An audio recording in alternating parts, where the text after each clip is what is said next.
Operations at 5:33 p.m. That was requested by AACS to monitor the sound when to start. Okay, Deb Marcuccio. Thank you, City Collector. And Barry, just so everyone knows, what page are we starting on? Page 16. Make you the rose between two thorns. Okay.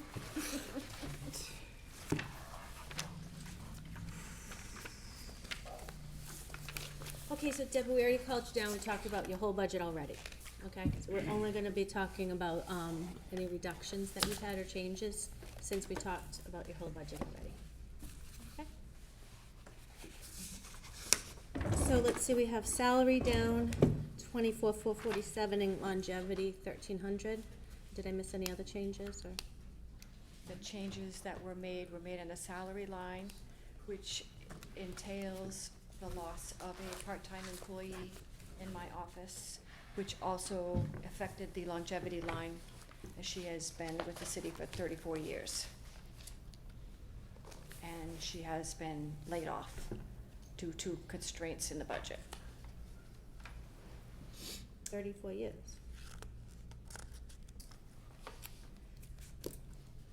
Okay, so we talked about your budget and the operation of your budget within the collectors.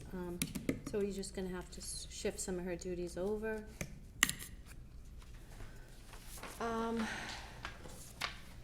With the loss of her in the office, fortunately, we had already proceeded with the FIS move for payments to go to Boston. Yeah. So a lot of her work was involving payments coming through the mail, which we still get a lot of stuff directly mailed to City Hall or to the old post office box at this time, which will end at the end of fiscal year for the post office box. So the mail that does come in here will have to be split up with the people that are remaining in the office in order to make sure we still can get our payments done in a appropriate time manner, meaning that day. The issue will become that, you know, it's one less person to answer the telephone that's ringing when you have your really busy times and you have a lot of people at the window, and it just becomes a difficult issue. Other than that, we'll have to make the best of the situation that we have. Okay, thank you. Okay, thank you. Thank you. Frank? Thank you, Madam Chair. Deb, thanks for coming in. And the question I have, I know that when you were in here back on the couple of weeks ago, you had mentioned that if there was a reduction, you'd find it difficult to maintain window service. Can you just speak up a little bit? I'm having I'm trouble sorry. hearing you. One of you wanna sit in my seat That's now? I'm gonna have the paper in front of me. Okay. When you were in here a couple of weeks ago, you had mentioned that if there was a reduction in your staff, it'd be difficult to maintain the window service. And Yes. that in turn would impact the desk work. That's not going to take effect because the employee that was part-time did not work the window. Okay, that's what I was So we'll be curious about. fine. So, what was your contingency plan, so?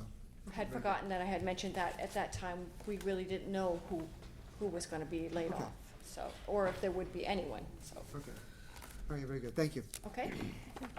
Thank you. Peter, did you? Sir. Okay. Richard? So, Madam Chair, I'm looking at last year's proposed budget for fiscal year 2016. And the 2016 requested for salaries in the collector department was $317,622.39. And that amount was also the recommended. And then I'm looking at the 2017 budget book, and I see that the 2016 revised budget went from the $317,622.39 in the fiscal year 16 budget to $322,583 in the fiscal year 17 budget, where I would have expected those numbers to match.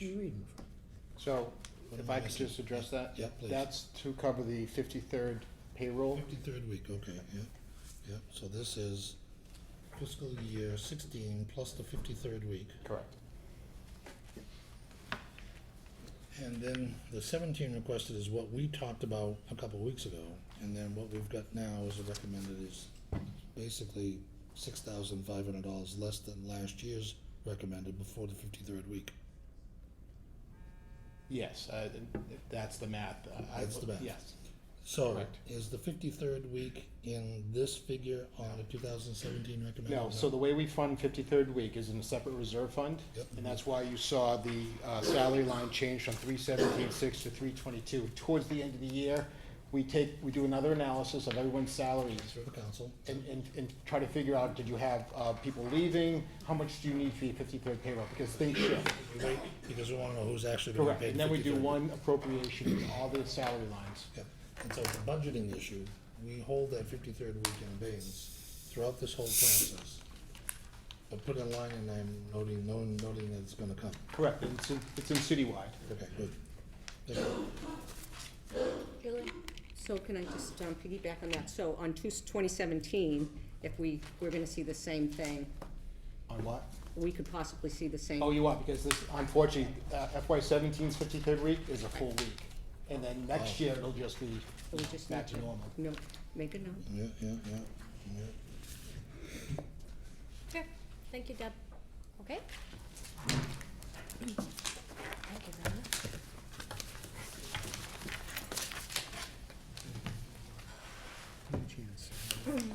Elections, and the election commissioners also always join them too. Matt Altiero. Many titles after his name. And Mr. Gay with also titles.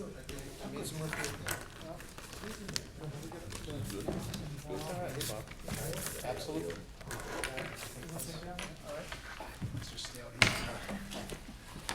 Max, it's very nice to see you tonight. Thank you for coming down. So Madam Chair, you're on page 23.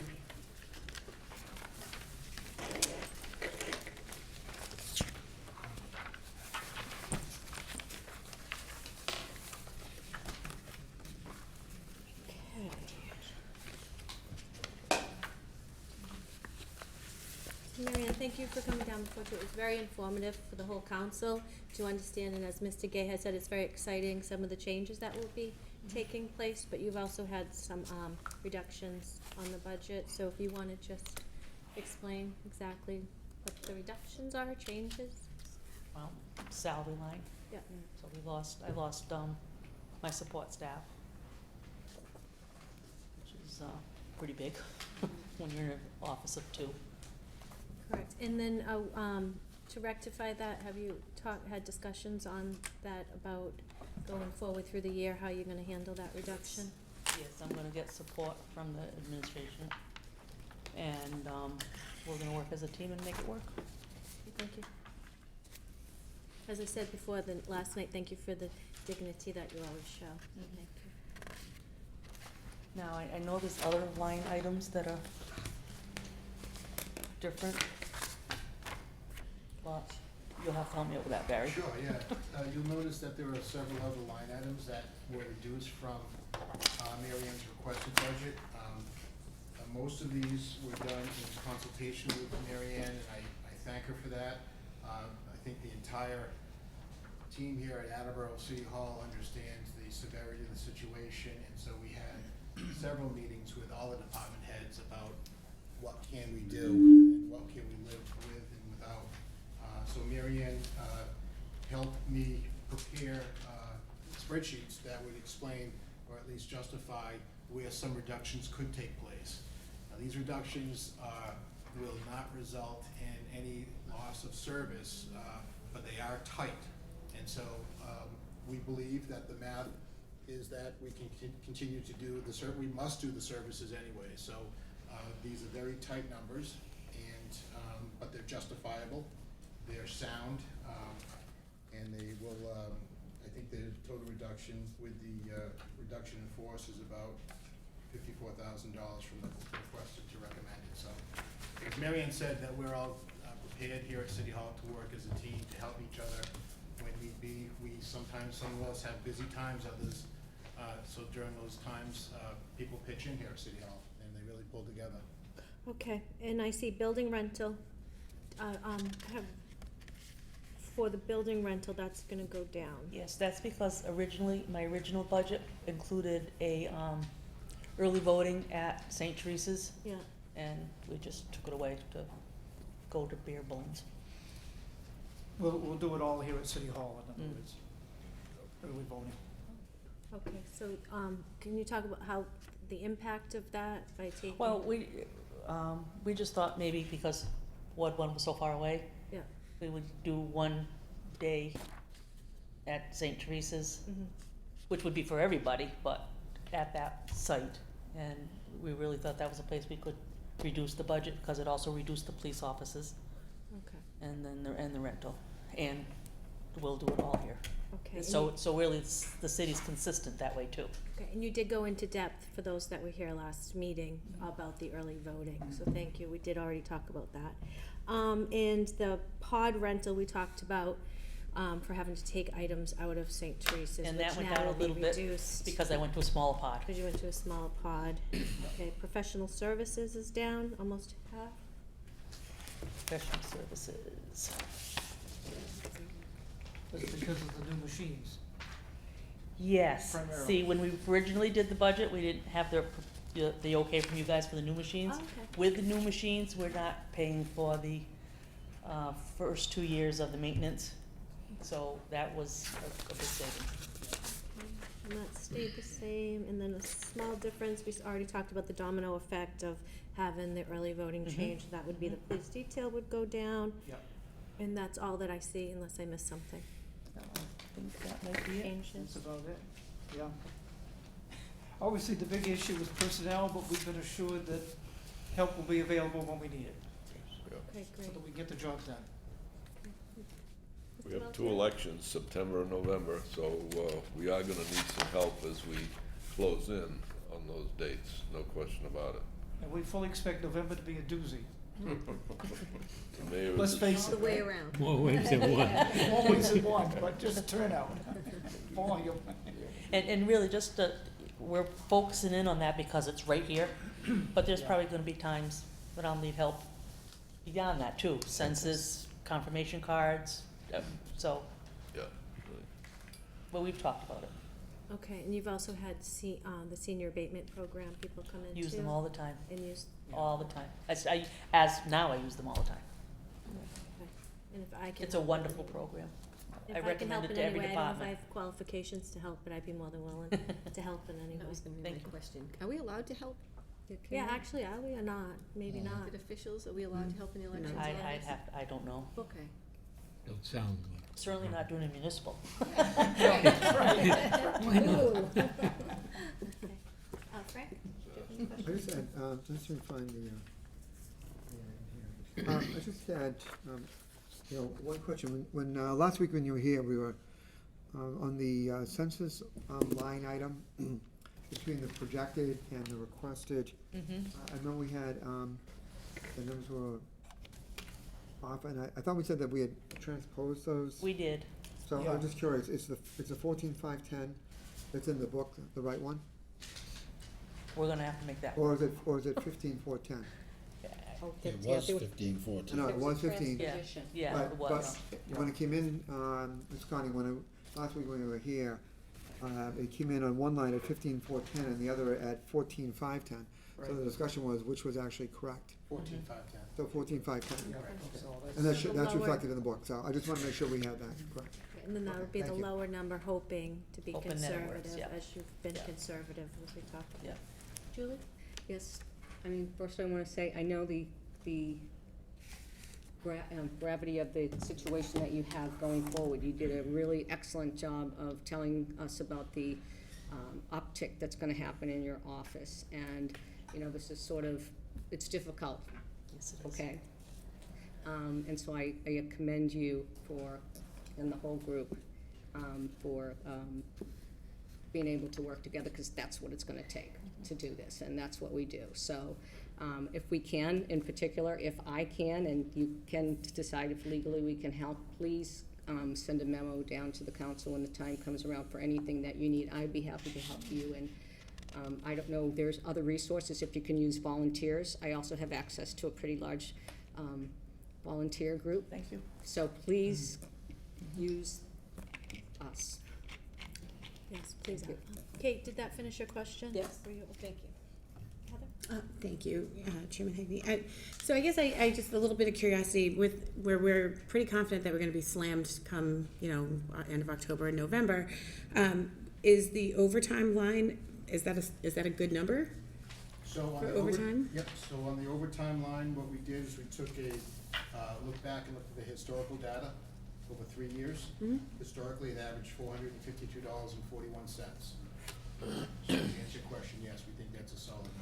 And if I may follow up, how will it be, if we're utilizing other departments to satisfy some of the needs in her department, how does that work? Sure, as I said earlier, departments have busy times and some departments have not so busy times. So during the election period of time, we're gonna draw from those departments that don't have those busy times. And as I said earlier, people join together here at City Hall. Would their salary be paid, because I know that there are certain ways, would their salary be paid out of the elections, No, or the would it be salary- the salary is regular?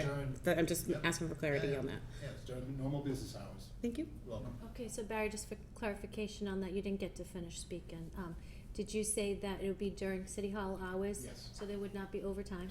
There It would, would be, the only overtime would be when Mary Ann Yeah. needs it on weekends during the busy time. Or She would night. usually come in on a Saturday and Sunday, Mhm. 7 days, I think you said. something. 7 days, So that's where the overtime. 7 days. okay, but you're gonna use the resources during regular hours to, okay, That's correct. thank you. Okay, Frank? Thank you. Barry, if I heard you correctly, in terms of moving people around, just so they're all clear, the moving around will occur in those departments where they're not as busy as at other times of the year, correct? That's correct. Right. So I don't want people to get the idea that this is something where these departments, therefore, they're not that busy, therefore maybe we don't need as many people in those departments. It's similar, you had served on this honorable body for a number of years. Would you say that in terms of city departments having some having busy season and then having down season, would you say that's somewhat similar to when you were on the council and there were council committees that were busy at certain times of year and other times of year they weren't as busy? Oh, certainly. I mean, it's, and when I say departments have not so busy times, it doesn't mean they're not doing anything. There's plenty to do in all these departments. What I'm suggesting is that for the sake of unity and helping out another department head, it's not unusual for the employees within City Hall to come to the aid of a department head when requested.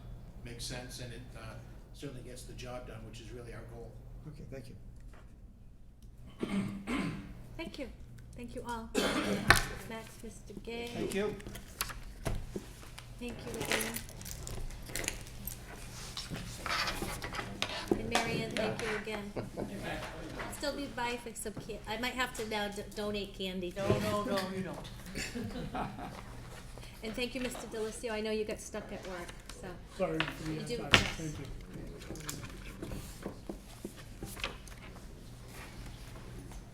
The city clerk, Mr. Withers.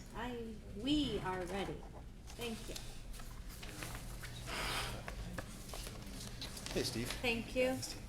What page you were looking at? So we're on page 21. Can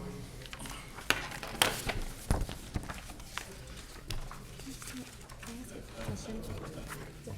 Well, it's just, I wanted to get a number figure for the elections, how much that was reduced, the grand total on that, you know. We can get that after. Okay, now we moved on to collector. Okay. So, Mr. Withers. What do you want me to say?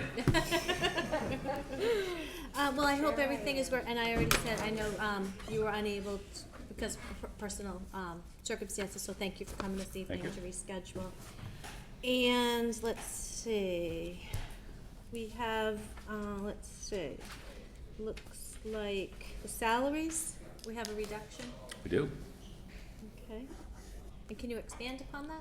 Absolutely not. I don't know how to expand. We're losing a person Okay, that's needed, and I had a meeting with these nice gentlemen that are next to me and in the middle of April, and I was assured that everything was being done to not have layoffs, but layoffs could be coming. And on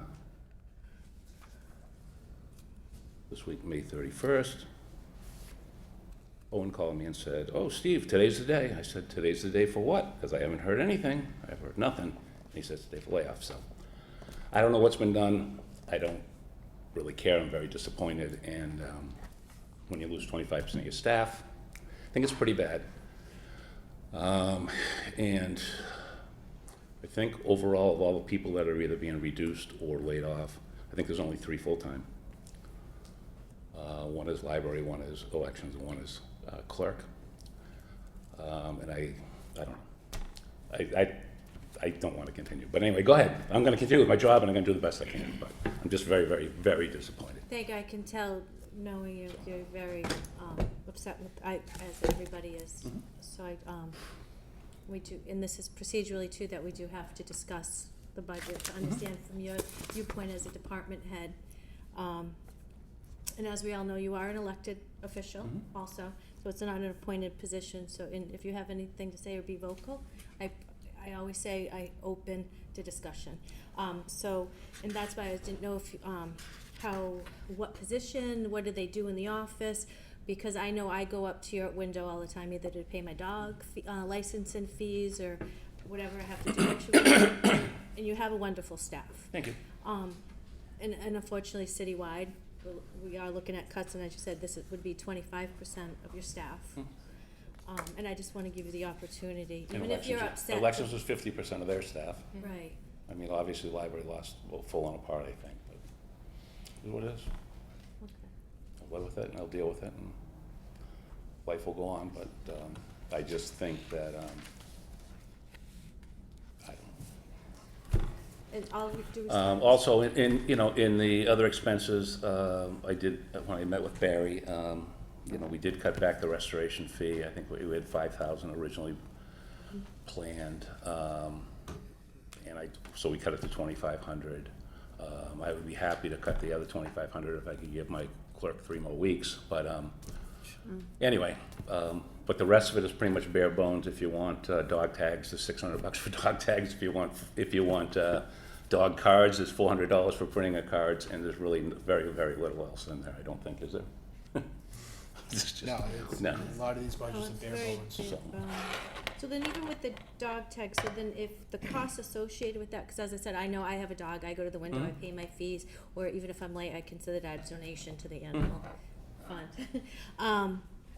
Could we absorb that anyway to the dog owners at all, do you think? Or is that something that the cities, you have any ideas about that, or?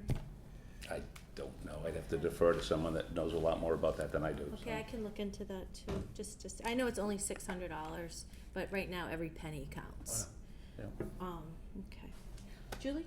Yes, I had sort of similar questions. Are there any fees that we collect that, knowing that this department obviously might have some difficulties also, is there any fees that can be collected? And, you hate to say raising anything, but I guess my first question is, and I'm gonna ask it just because, so what was the logic that went into, can you speak about that, the logic that goes into making a decision that this particular person is or this particular service is the one that needs to be, or that you can absorb that? Let me just put it in a positive way, that this was okay to absorb. Is that a question I can ask?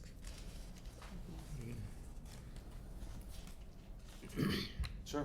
The department head was asked the question, and that was the recommendation that he came up with for a staff reduction, ma'am. Okay. I think the question was if staff reductions need to be made. Yes, so, yes. Okay, If they had to be made, it had to be her because she had the least seniority. Okay, That's thank what you. it came down to. got it, okay, Thank you. okay, So and it's that's fair based enough, on seniority. that's fair enough. I appreciate it. Which is Unwilling. 9 years and 9 months, 3 months shy of 10 years. So that's another sore subject. So 10 on years a- away from 25% retirement, 3 months away from insurance, so. Okay, so, and I will note that it's reluctantly, okay, so I do respect you, so reluctantly, yes. Thank you. I was just curious, I know that some of the other reductions that we've had were either half staff, the people were dropped from 20 hours, or 40 hours to 20 hours, or things like that. Was that ever discussed for this, and maybe spreading it around a little bit more than it would be? Because, again, like Counselor Hegney, I'm at your office regularly, and I see how you've got, the pace in your office. So I was just curious, in your discussions with the mayor and with Barry, if that was something that was discussed. Not with me. It was if we have to make cuts, who would it be? And that was, that's obviously the logical answer. she's last went in, but we never discussed anything like that. Is that something that we could revisit potentially? Well, I don't know how you would revisit it except to cut. You have all the authority to cut, but revisiting meaning add? Well, just to, if there's an alternative, if we're just, if, a 50% reduction up at the elections office, I mean, she's gonna be sitting up there by herself, that's a huge hit. So if we reduced, if there was a way to kind of, I don't mean to use the phrase spread the wealth, because it's certainly not the wealth, but is there a way to maintain at least some staffing, not only in his department, but in elections as well, by spreading it around to potentially another department, whether, again, I haven't gone through every single page of this book yet, but is there the availability to revisit that and see if there's another department that we could take 20 hours off to give 20 hours back to somebody else that could use it, instead of 25% reduction and 50% reduction? Mayor, do you want to address that? I think that we can always go and continue to be able to look at different options moving forward. These are decisions that were made at the time for the budget submittal and what has been submitted to your honorable body, but something can continue. We still have a legal and contractual process to be able to go through, which starts next week on Monday, and there's a couple of steps to that process, and so we're going to be fulfilling our responsibilities to do that, and there may be changes that are negotiated with the union, but that's something that's outside of this document that we're here to review this evening. Okay, thank you. You're welcome. Well, I hope that as we move forward, that might be, as you move forward while you're negotiating, that's something that can be brought to the forefront, because I feel it's a decimation of both departments, so it needs to be corrected. Julie? And along the same lines, I don't know if there's an opportunity for, it's still salary, but a floater of some sort that's able to, and I'm sure you use floaters probably within the building, to be able to look at something like that. But again, this comes down to that person still costs money. So, I'm not suggesting anything that's gonna, cause a zero-sum game here. So it's just maybe something to think about if you can't afford, if we can't afford a full-time person, that maybe whatever, if something does shake out with whatever you've got going on, that, to look at that, and maybe a floater that can help a couple of these offices. And I'm sure you've already thought about that. I'm not, coming up probably with anything you haven't thought about anyways, but I'll just throw it out there. I'd like to just make a point about one thing. I'm rocked, I'm hurt, I'm mad. However, that being said, which I think would be a normal reaction, I will work as hard as I can work. The office will continue to run, and the office will continue to run well. I want to be upfront about that, but that's all. Thank you. Jay Delicia? Thank you. I can appreciate where you're coming from.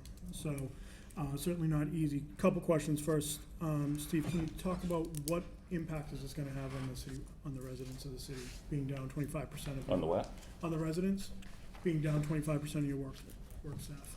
So it'll be a lot slower, for sure. Especially when there's people at the, when people come to the window, if there's more than one or two people at the window, it's going to definitely slow things down. So it's an impact there. Are any of your office staff getting raises this year? Sure.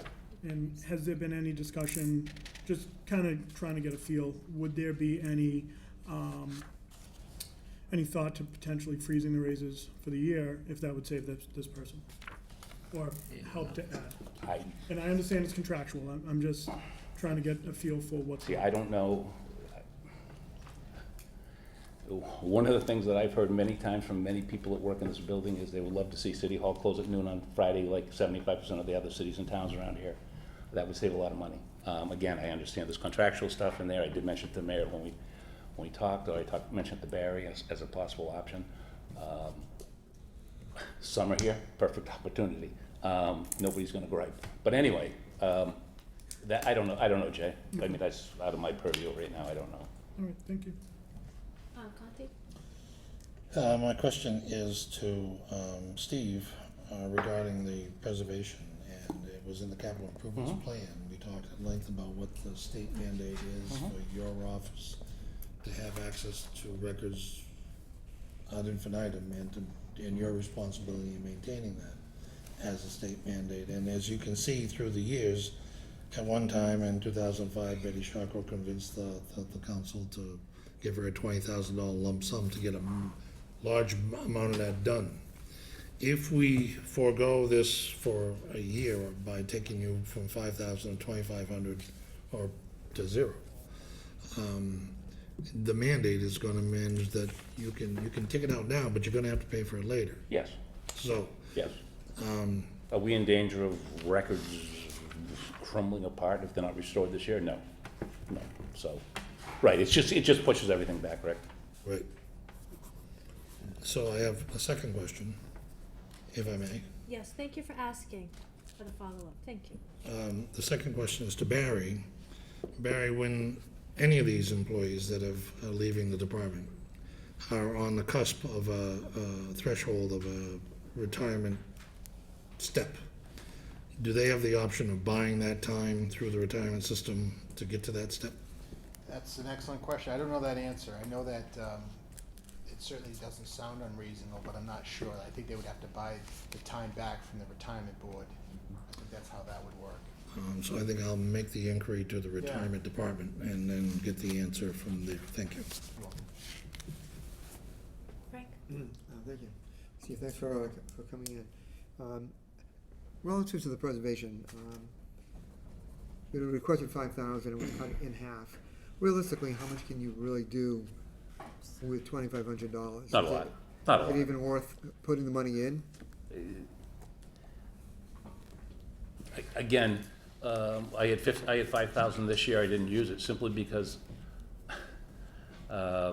Betty had some bigger projects that she had proposals on, but nothing smaller, and I was new in the position. It just wasn't a priority for the first 6 months of the year to do that, so that money was not spent this year. To answer your question, Frank, I don't know. It wouldn't make much of an impact now. It's very expensive. Okay. So Yeah, I just, if I may follow. I don't think we'd miss it if it wasn't there, so. Okay. No, I was just curious in terms of, especially with a staff reduction, if you'd even have, the staff that could put in meaningful time along that line anyways at this point. So, Thank you, Thank Mr. you. Withers. Is that it? Thank you. Thank Have a nice night, everybody.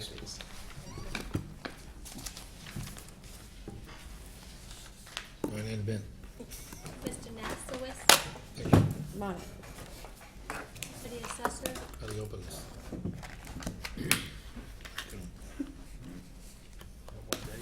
Yeah, no. Since Sunday. thank you. Good evening. Page 12.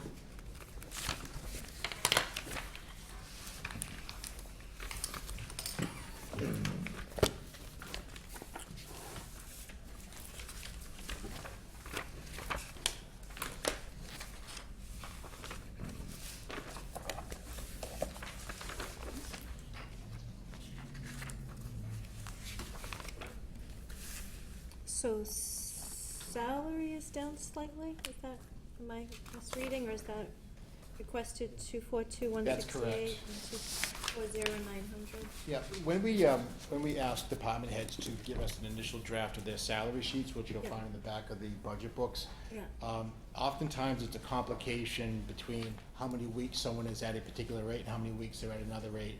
And sometimes those don't always match up with what the employee is entitled to. So as part of my process, I go and I sometimes clean them up a little bit and make some shifts, and that's what you see there. okay, and legal fees, we cut by 5,000? Yes, Okay. that was agreed upon. Okay, and then Stan, if we do have a case that we have, obviously we'd have to pay legal fees, right? So, you would have to come back if we have to pay them, Right, that's correct. That's correct. We have some sizable cases that are gonna be taking place this year, but we'll see how they roll out, and if I need more fees, I can come back or Okay, and, maybe thank- later in the year too. Okay, and I know, thank you for coming down last time. We had a good discussion going over everything. Is there anything that you wanted to clarify since your last meeting, or anything that you wanted to go over at all? No, Okay. I'm Really? here open for questions. I did actually have a conversation, just went to the class, so now I have all this information in my head about finance, and I do especially understand a lot more about how we get to our tax base and how important this budget is in getting to that point, and how little opportunity we really do have to bring more money other than just the tax money, and to say, oh, we wanna do this year, it's very difficult to do that. That's the one thing I did learn.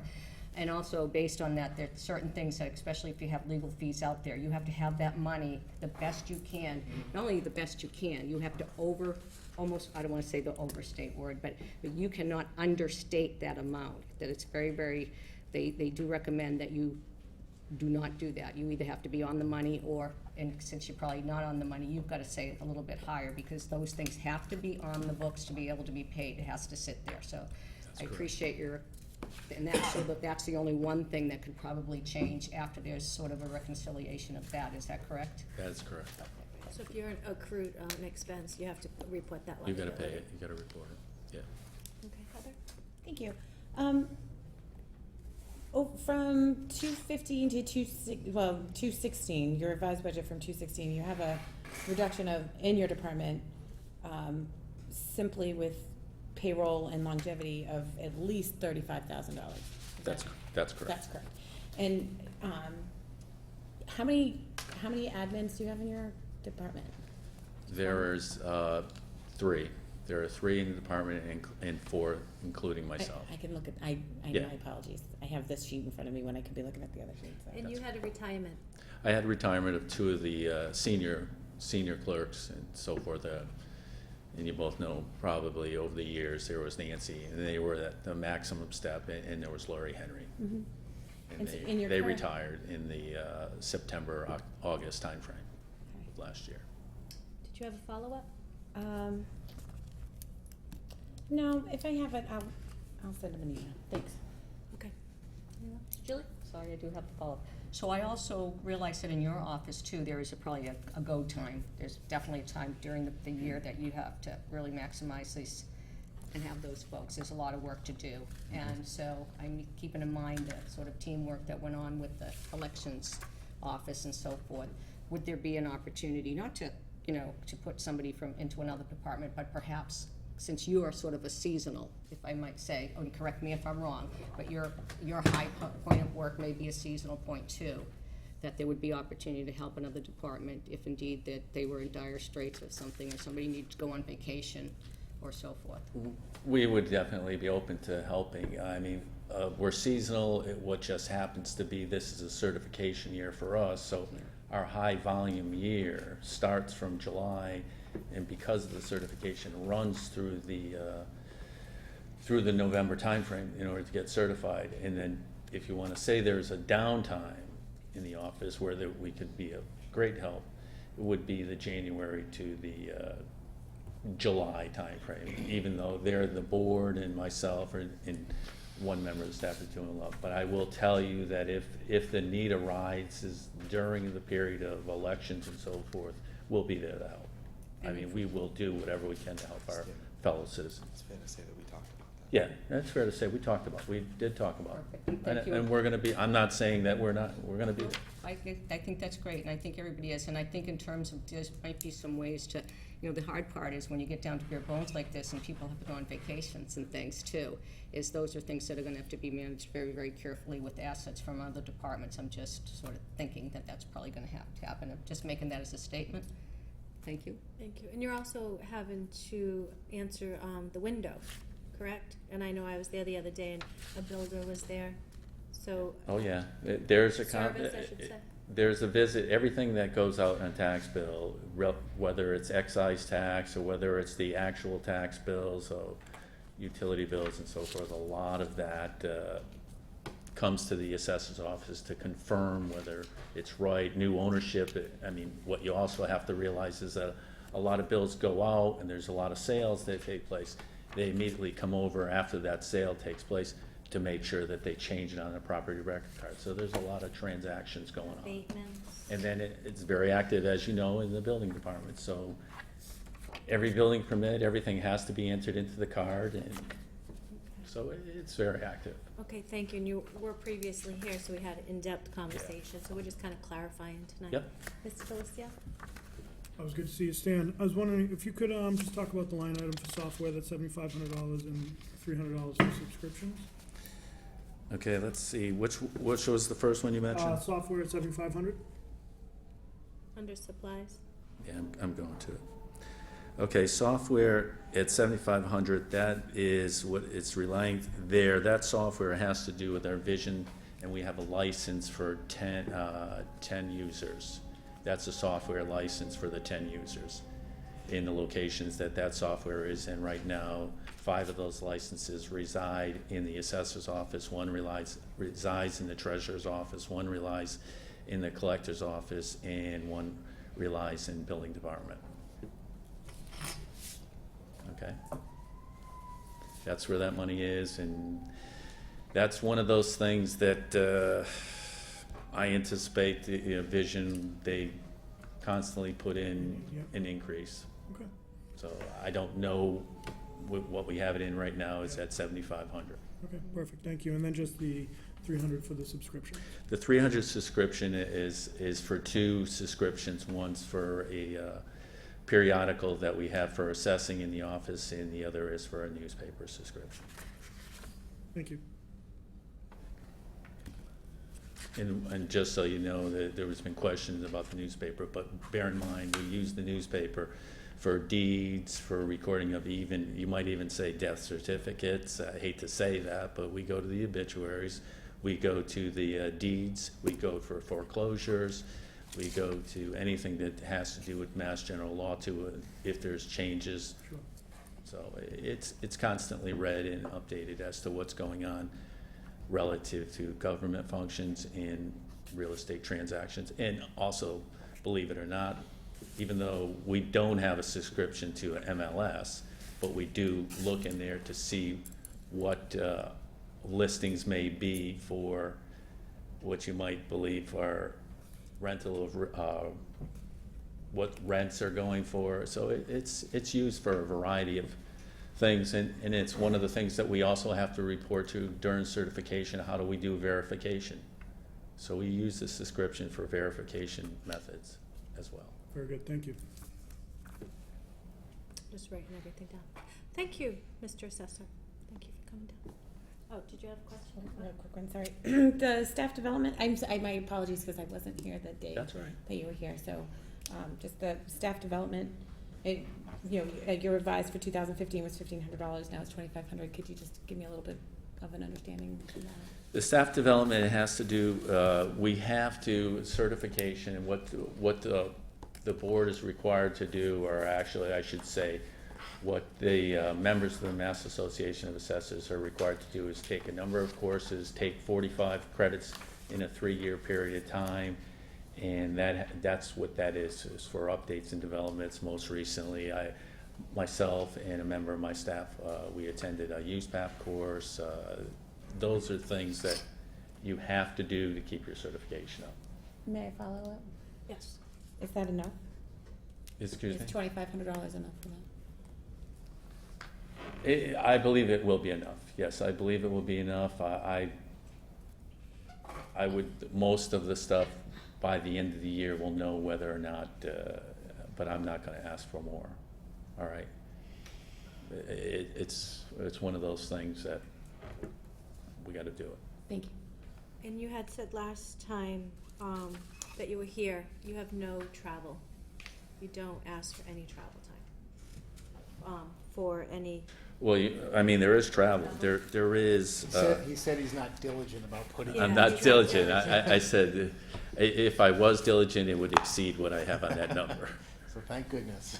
Okay, because that's why, because you're always going up to Boston and around. Yeah, that, up to Boston, what I'll do a lot of times, if I drive my car up to Boston, I don't put it in. If I take the train, because I have the receipt in my pocket, I turn it in. But it's one of those things that, I mean, honestly, I go. Thank you up. for saving us, the city, some money there. Yeah. So thank you.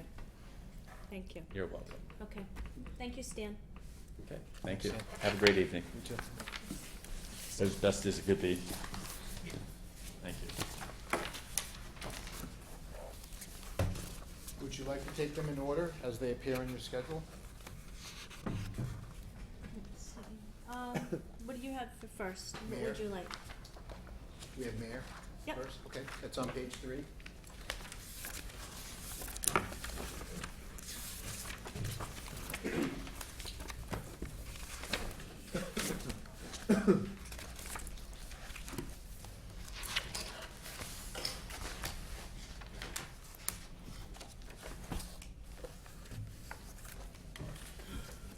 Okay, so what we've been doing, is going straight down for the line items.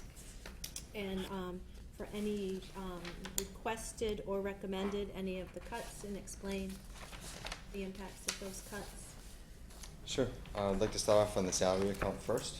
If you had the chance to review the salary sheet, I have a full new person that's 100% in my budget because capital projects relies solely with my department. So you'll see that from a previous budget that was shared with Joan Higgins when she retired, 100% of that cost for Ms. LeBlanc for capital project admin is now in my budget. When previously it was split between that and parking responsibilities, and that was shifted for some other savings to another department. So 100% of Ms. LeBlanc's salary now appears in my budget. So you'll see that listed out on the salary sheet. And again, that's in the rear section of the budget under Department 1121. So that wasn't previously there, what you're saying is, so we had, a retirement. Yes, Joan I Higgins. remember when this came down, and we had an in-depth conversation then. So you didn't have this on, and that's why there's such an increase on that line item. That is correct. Because there was a retirement, you took on that person, and that person's also helping, it's not, for the ARA, other projects that you had talked That's about correct, when we talked. yes. Good That's memory. But you're just taking it on the line item. That's for the 100%. salary. It wasn't 100%. 100% before. Correct, so that's why the increase, That's that's correct. relative, okay, That's correct. okay. So you can see that from the fiscal 16 budget to the 17 budget. Yep. And just the listed that I gave the cost of living give back, that's notated on the salary sheet as well. Okay, There was a change in the longevity amount from 16 to 17, and that's because Ms. LeBlanc was from another municipality, and she's eligible to receive her longevity payment, and that was the difference that we had to do for her required longevity payment. okay. And that's a requirement, right? That's correct. Yes, So you don't have a choice on that, correct. okay? Yes.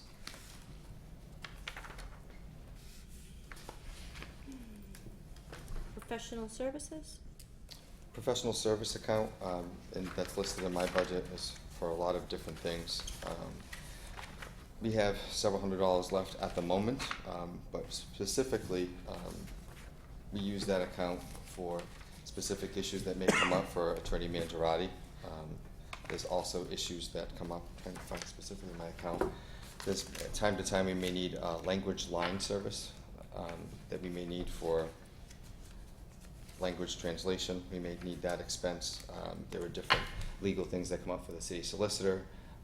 There's maybe some requirements that come up for things to be repaired that come out specifically of the mayor's budget. It originally was $3,500 in 16, also in 17, but I reduced that by $500 for fiscal 2017. Mm-hmm. Directly under that, the city solicitor account has a small increase from the city solicitor from 16 to 17 as well. And how is that working out, having Bob come from the Wonderful. office to have Just him in-house? Speaking as an attorney. Pros and cons. All pros. All Just, Bob comes from a large firm.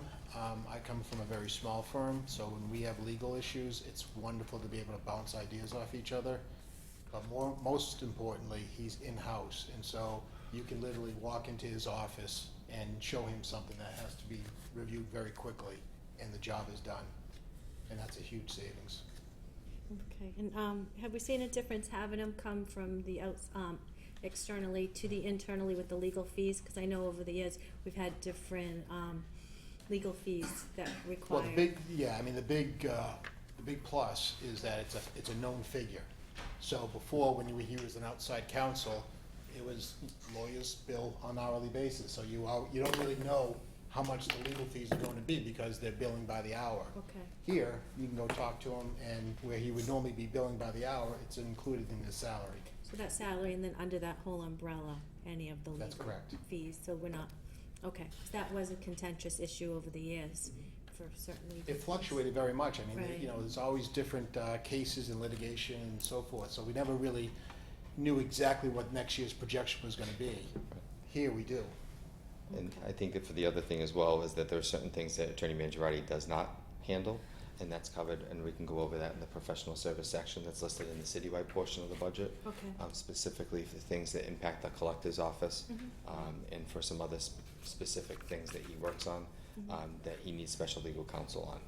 The honorable body had made some transfers for some specific things as related to Attleboro sand and gravel and some other things, for funds that he's requested for those specific things.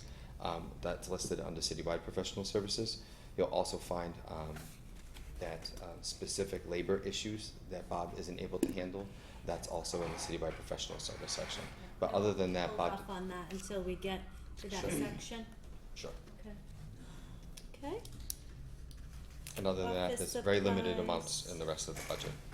Office supplies, 500, and I know I just, we try to recycle, we talked about that last time, you, weren't present, I just brought in a whole collection for Ken too. So, 500, do you think that's enough for office supplies, to be conservative, We make it work. make it work? Okay, and we did talk about this, but can you, just so there's no, misinformation or wrong information, the foul weather gear, exactly what that is? That's for the janitor. Okay, That's not for me. okay, thank you. That's So, contractual. the custodian is under your office, That's correct. okay. We have the full-time custodian here for this building, and we have a 10-hour-a-week part-time custodian for the building next door, for the Shannon building. Okay, thank you. Okay, we'll keep going. Sure. So if we turn to the next section of the budget, which is on page 5, that is the citywide section of the budget that my department is also responsible for handling with my staff. So in here, these are citywide expenses that are covered and managed through the mayor's office. And this is managed with myself and Ms. Ilkowitz from my office specifically. And if you'd like to go line by line, I'd be more than happy to do so. Please. Sure. If we start off, the overtime line for 1,500, that's overtime that is in this budget that's used primarily for the fact when John Mamoli goes on vacation, we need to backfill his time. There are also specific things that come up. For example, this past weekend, he had to put new non-slip strips on the steps of the building next door. Can only be done when the building is closed, for example. Maybe some projects like that come up. We also use this money if we have some electrical work that must be done in the building. We'll hire one of the other city electricians, and we'll pay that on an overtime basis that comes out of that fund. It's not a lot, but we make it work on an annual basis of only $1,500. Okay, thank you. Purchase of services? You'll see that all citywide water and sewer bills for general government come out of these two accounts, 521005 and 006. And this reflects not only the predicted usage, but it also reflects the dollars that we added into the fiscal 2016 budget that weren't originally part of the 2016 approved. So we added the $9,000 to reflect the 16 usage, and also there was an original $12,000 that wasn't in there. So that reflects, you can see from revised budget to requested budget, we put the same dollar amount in as of today. And we put the appropriate sewer dollar amount that we've reflected per the most recent estimates that we use for our accounts for the $36,200. And again, that's for all water sewer bills for all city departments. For the 23 municipal general government departments come out of specifically this line. Okay, And they're paid quarterly. so from 15 to 16 to 17, in 15 it was 109? At the end of the day, yes. Okay, so that's decreased? From 2 years ago, yes. And you're saying based upon what, historical data? Yes. Okay. And the sewer also has a decrease, but then an increase, no, requested. That was the original amount that I had requested when we originally entered the budget for fiscal 17, 31.2. But after the recent transfers that we made into the account, we more accurately estimated 36,200 for fiscal 17. Okay, and heating? Sure. The heating account, we lucked out this past winter. You'll see in many of the municipal accounts under the heating account, I want to say almost 100% of the departments had overages because it wasn't that cold. So we're budgeting for a normal heating season as we are in all municipal departments for fiscal 2017. Okay, and does any of the new program that we have currently, does that add into the factor? Not for electric, no. Not This for is, electric. this is for natural gas. That's why I wanna make sure. Sure. So all information.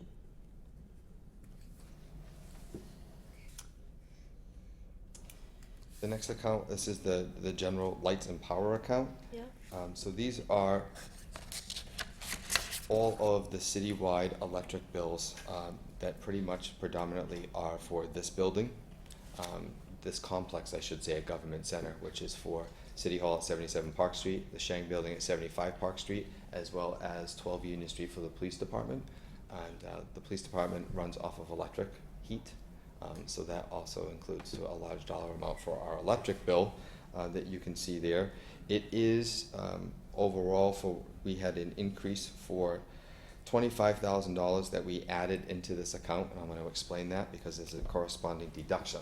So the amount that we requested in the original budget for this line was $173,500. That reflects the National Grid increase that was put on our bills for distribution. So this isn't for the generation charge. This is the last increase that went through that was effective for January. So we made sure that we added in the increase that was required to be transferred into the account of $25,000. And then there's a corresponding deduct of $27,601.08. And that's been placed into a separate account in retrofit payments. And that's the offset for all the new LED lighting that we did here at Government Center. It's almost wrapped up. There's still a couple more weeks left to go, but all 3 buildings here at Government Center are being retrofitted with LED lights. So we have to make the payment off of the bill. So for all of the retrofit payments on a monthly basis, that's actually an amount on the bill. And the city auditor wants to accurately record that data. So you'll see in a future line item as we make our way down through the budget that there's actually a separate line down on page 7 at the bottom.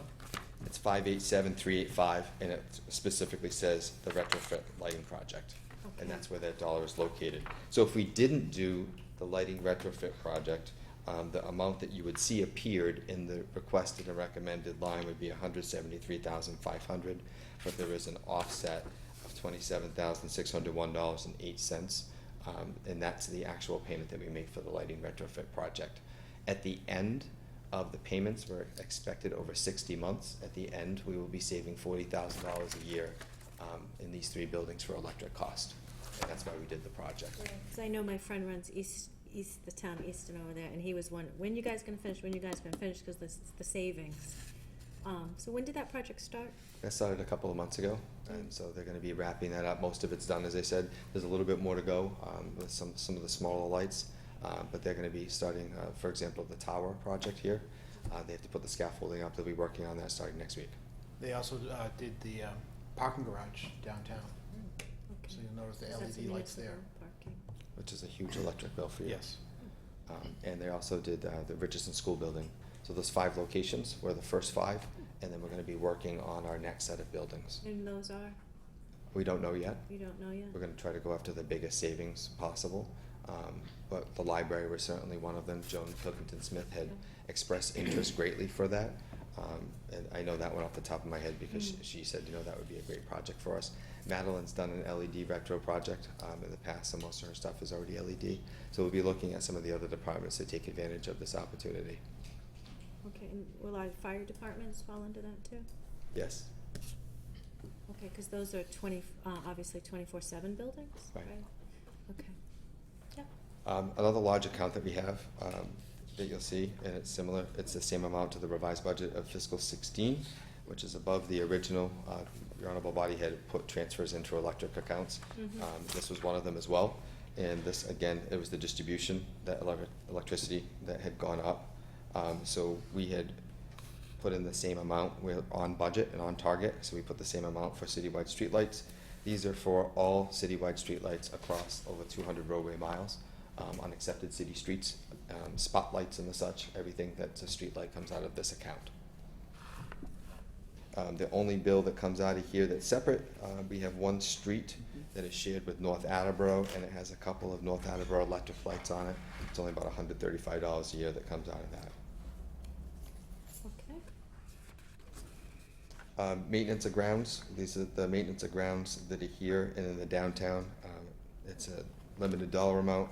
We put the dollars to good use, but it's for everything at Government Center, the Common area, and Gilbert Perry Square. The next amount is for building maintenance. Certainly, we all have aging facilities, but specifically, this dollar amount represents 75 and 77 Park Street.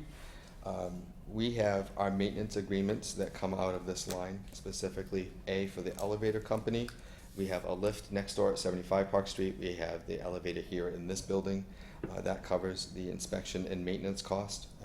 We do, just so you know, we do one contract for elevator maintenance for all city buildings.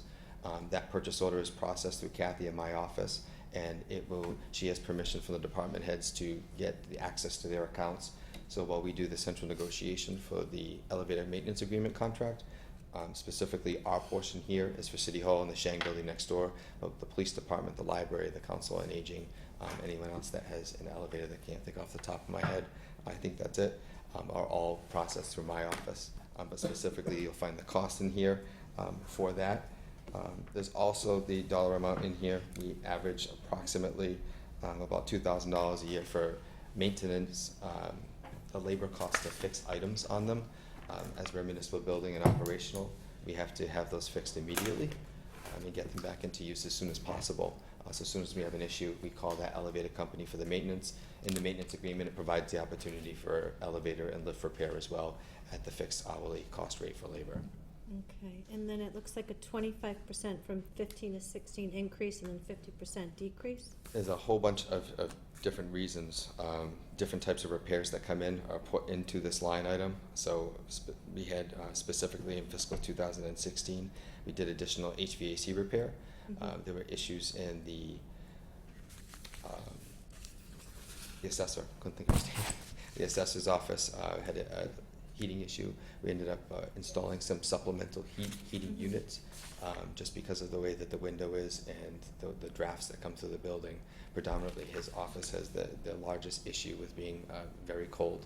There were issues where the average temperature was about 56 degrees, which is why we did that. So that was predominantly one of the major repairs that was done and included in fiscal 2016. And trying to think of some other things. We had a lot of repairs this year to the back door was still not finished. We're having issues with Stanley doors. The code's not working correctly and the latch isn't working correctly. So we've been on top of that. Kathy's been very diligent, as well as Scott, to trying to be able to work closely with them. But we're having some issues. We're having issues of wiring. We're having issues with malfunctions of the doors themselves.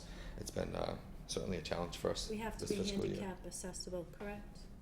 No, we don't have to. We are, but it's just issues with the new door system, not with the front door, but with the rear door here at the building. Rear door. We do put money in here also for G&G fire protection. Can I just go back? I'm sorry. So what we're saying is we don't have to be, but we are.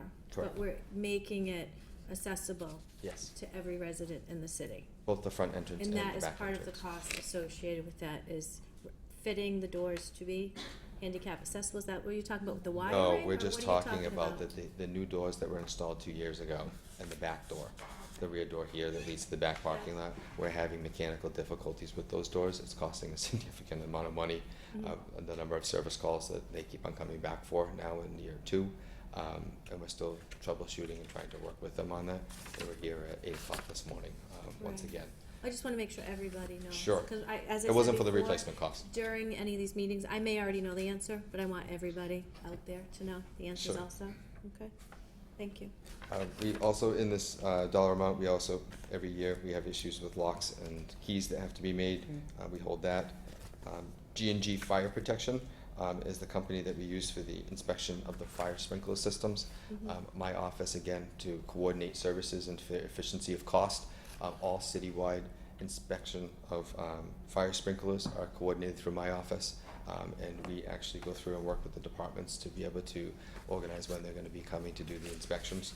But specifically, it's the cost only for our government buildings here, but we assist in the entire process. Fire extinguishers that have to be filled and inspected every year is in this account. We have pest control for the municipal buildings under our authority that's done monthly. SS Service Corp, we have a contract expiring, but we also had the addition of the animal shelter that's coming on this year. But this is also just like we have for the elevators, we have the inspection of and maintenance of all the HVAC units, which includes the boilers, as well as monies for the miscellaneous repairs. This season as well, we had a cracked exhaust line and the PVC pipe that leads out of this building. Those were one of the things that ended up having to go through and be repaired. We carry a line for plumbing. All of our facilities certainly age, but we end up having plumbing issues from time to time, whether it's toilets or copper lines that have issues. That's located in this line. We have a line item that we have for window repair, sealants, glazing and the such. And we carry about $9,000 annually for miscellaneous building maintenance lines, things that John Mamoli needs for the building that he goes and gets from Home Depot or from Lowe's, or other dollar amounts that come up that are completely unexpected that come on this line. So that makes up the $39,103.50 that's located in the fiscal 17 budget. Mm-hmm. The next line, it says boiler INS. This is a requirement from the Commonwealth of Massachusetts.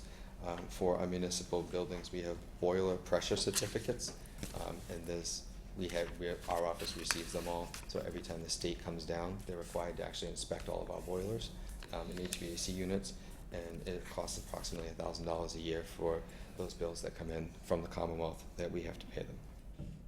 Mm-hmm. The next line is the maintenance of office equipment for $5,490. That is the cost of not only for the maintenance of the copiers, but that's also for the repairs that are needed for the copy machines. Okay. You'll see in the next line, it is radio maintenance. You'll see an increase, and that is for the maintenance agreement for the police frequency, the fire frequency, and now the DPW frequency. And you'll see that that's the cost that's increased from last year to this year is specifically because we have a whole new frequency and a whole new system on board. So the dollar amount for that is $22,100 for fiscal year 2017. This is for all of the preventative maintenance work that's done on all the satellite receivers, the satellite repeater systems. It's the eyes and ears of all the locations throughout the city. I believe there's 6 of them. They have to be tuned annually in order to make sure that they're working correctly. The city, over the past many years, has invested greatly into the infrastructure of those systems, as you may recall. Police has been completely rebuilt. Fire had to be tweaked significantly. And the DPW frequency is brand new, which also serves all other municipal departments that use that frequency. So now they're all up and running on the new frequency. It's working fantastically well. Unfortunately, the person who designed the whole system died unexpectedly. Ernie Salzman, who taught me everything that I know about this stuff, and we're going to miss him. But Tony, our sales representative, and we have a new person coming on board to represent the city in its account with Comtronics, and we'll be working closely with Tony and the new person. They do a fantastic job. They are on call 24 hours a day, 7 days a week if an issue happens. That's also something that previous to a couple of years ago that you'll see in fiscal 15, we didn't have this. We started it in 16, but if the system goes down 24/7, we have Comtronics that will go to come down and deal with the issue. We didn't have that type of preventative maintenance before. We have that system in place now, and you'll find that in the individual budgets, the cost is covered in year 1 for the DPW, but the other 2 departments, police and fire, they have a line item under their maintenance for radios, and that's for the preventative maintenance clinics. And they actually come into every single piece of equipment, so whether it's a bulldozer or whether it's a fleet of vehicles or trucks or whatever the case may be, they actually go in and do the maintenance on every single radio. And that's also kind of like a tune-up on a vehicle. You have to do a tune-up on the radio as well. So they do the eyes and ears up on the tower sites, but they also do all the individual radios. Those preventative maintenance clinics are located in the police and fire department budgets. The next line down, the rental of furniture and office equipment, that's the lease for the sorting and the posting equipment that the collector uses. That's a citywide expense since we all use the piece of equipment for all citywide mailing. That's why the expense comes out of this budget. And what is that called? That is the lease for the sorting and postage equipment. Okay, so this is under the purchase of services for the city's wide, was used by the whole city? No, it's actually just a little bit Rental? up from that. It's the 12.9? rental of furniture office equipment, The 12.9? the 12.9, and that's the lease for the sorting equipment and the postage equipment. So if you, in the room that's behind, next to the collector's office, behind switchboard, is we call the mail room. Inside the mail room, that's where all the mail can get sorted, and you slip it through the machine, and the postage equipment actually puts the postage on. That's what that cost is for, the $12,900. And so this isn't under the collector, this is under the citywide? It's under citywide because all city departments use it. Use it, okay. Correct, Thank you. including the enterprise funds. Okay, The professional service account, you'll see, is up from last year, and I want to be able to go through that with you, pointing out specifically an area of where a lot of those dollars come from. There's $40,000 in here that is in addition to the current revised amount for fiscal 2016, which accounts for that increase. That's the dollar amount that I had referenced previously under the mayor budget. We talked about complex litigation and such. Bob Mangiarotti actually asked for more. I reduced it, which is part of my reduction from the requested budget to the recommended budget that I submitted, and that's for the complex litigation, complex real estate transactions and bankruptcies, special legal counsel for Attleboro Sand and Gravel, which include expert witnesses, surveyors, and engineers. And that's what's making up the $40,000 request from Bob Mangiarotti. And without that, he wouldn't have those services. okay. And even with some of the lawsuits, we don't control if somebody sues the city. So we have to That's then correct. have legal counsel. Yes, Mr. Cooper? It was my understanding, Ms. Hagney, that the lawsuits that you mentioned to the city would be covered under that would be part of Bob's normal routine through his salary representing the city. I understood this special professional services to be things that Bob didn't do professionally, as you just suggested. So one of the things that's always come up in this line item is SPAC landfill. Oh, sure. I think, which I think is a big one that you didn't mention this year, but I wondered if That's a that's separate fallen line. off. Oh, that's a separate line. Is it further down? I'll certainly get to it, not a Oh, problem. yeah, I see it. I was, so I know that that's always a large expense to this particular budget. Sure. But it is, we have to do it. We've been told, thou shalt, thou must. Exactly. So, if I may. Yes. So it looks like it was actually requested at $185,000? Correct. Is that right? And then you did a $65,000 reduction to that, but was $40,000 above what you spent this year? Correct. Okay, thank you. So we have also into this account, we have filing fees for the Commonwealth of Massachusetts that get paid fair for labor negotiation, arbitration issues, traffic details for all citywide departments. Most departments don't have a traffic detail account that's in their budgets. If one is required, that's paid through citywide. So we have an amount that's placed in here for that. We end up having fire alarm repair that's located, and sprinkler repair on an annual basis. Again, it's for our municipal buildings here at Government Center only, that we have as its category. We have the retainer for the SPAC landfill, which is different than the SPAC landfill line item separate. And we'll get to that in a second. But this is specific to Anderson and Krieger. Anderson and Krieger works directly with the city monthly on all of the required dollar amounts that we have to submit, that works with the PRP group. And so that's what that special line is for. We also have once a year, all the windows are cleaned in the building. That's located in this account. The Bristol County Registry of Deeds for everything that has to be recorded that comes through our office is in this account. Emergency tree removal and the associated stump grinding. We usually will put in about $650 a year. It happens once in a while. Sonny needs to be able to have that. He does not carry that in his budget. we have, this year, we're gonna be starting, some labor negotiations. We put in a line item for $10,000, because we feel the need that we're gonna probably need some additional assistance considering the amount of changes that we're gonna be making and proposing, in the next contract year that's in here. So the contracts, what rotation are we on for the contracts? We have, this is the last year, fiscal 17 is the last year of all citywide contracts. So that's going to be up June 30th, 2017. So we'll be starting to negotiate in the fall. Yes. Would it be possible, just for this particular, thank you, sorry, for this particular line item where it is so generous, is it possible for us to have a better breakdown of what's in there? Sure. I would, that would be helpful. Absolutely. Thank you. Okay, so keep going, please. ERM Consulting and Engineering. This is the licensed site professional for the required work that the city of Attleboro is responsible for as it relates to the SPAC and the SPAC and landfill that's required for the duration of approximately 20 years. This is the they call it O&M, the operation and maintenance responsibility that the city has as being a potential responsible party.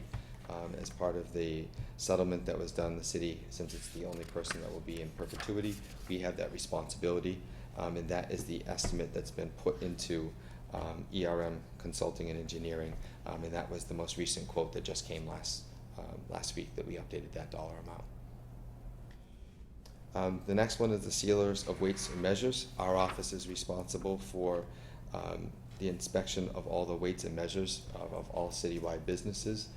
They inspect cash registers, they inspect the weights that they use in all of the supermarkets, the scanners for all the electronic scanning devices. The state does all of the necessary inspections on those devices. You actually see a seal, it's usually green or red, and it says the Commonwealth of Massachusetts on it. And my office gets the bills for the individual businesses, and then my office, actually per billing standards, we actually send out manual bills for all of those devices to all of the businesses, and my office actually goes through and collects them as well. So that is the dollar amount that we owe the Commonwealth of Massachusetts estimated for fiscal year 17.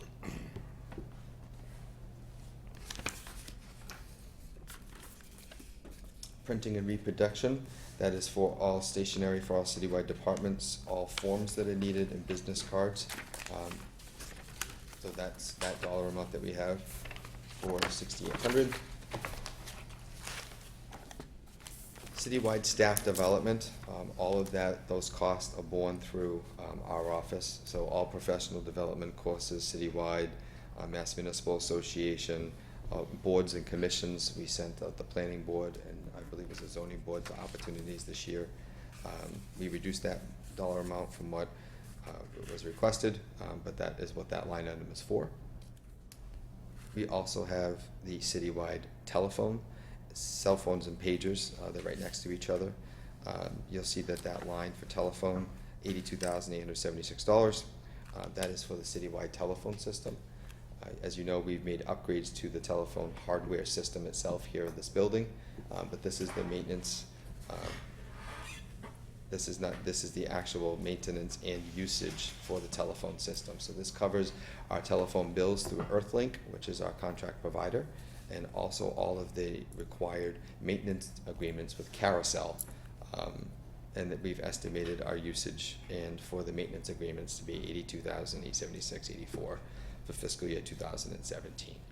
And the main phone system is located here in back of retirement. If anybody ever wants to see it, we'll take you on a tour.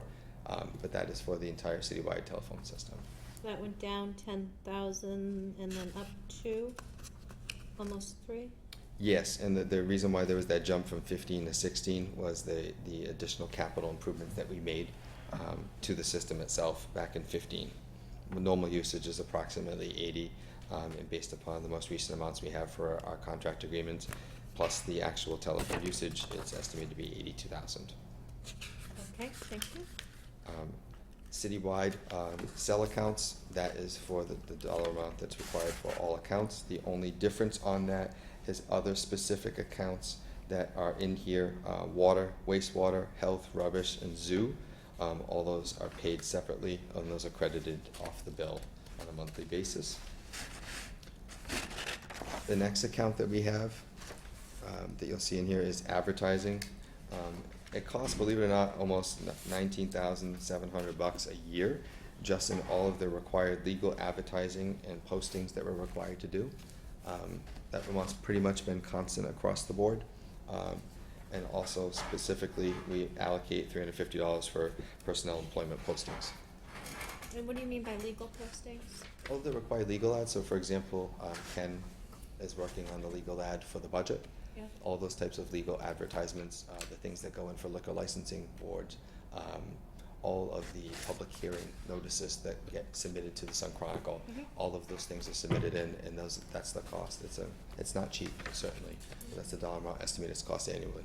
And that's required to have Yes. the postings. Okay, thank you. Next.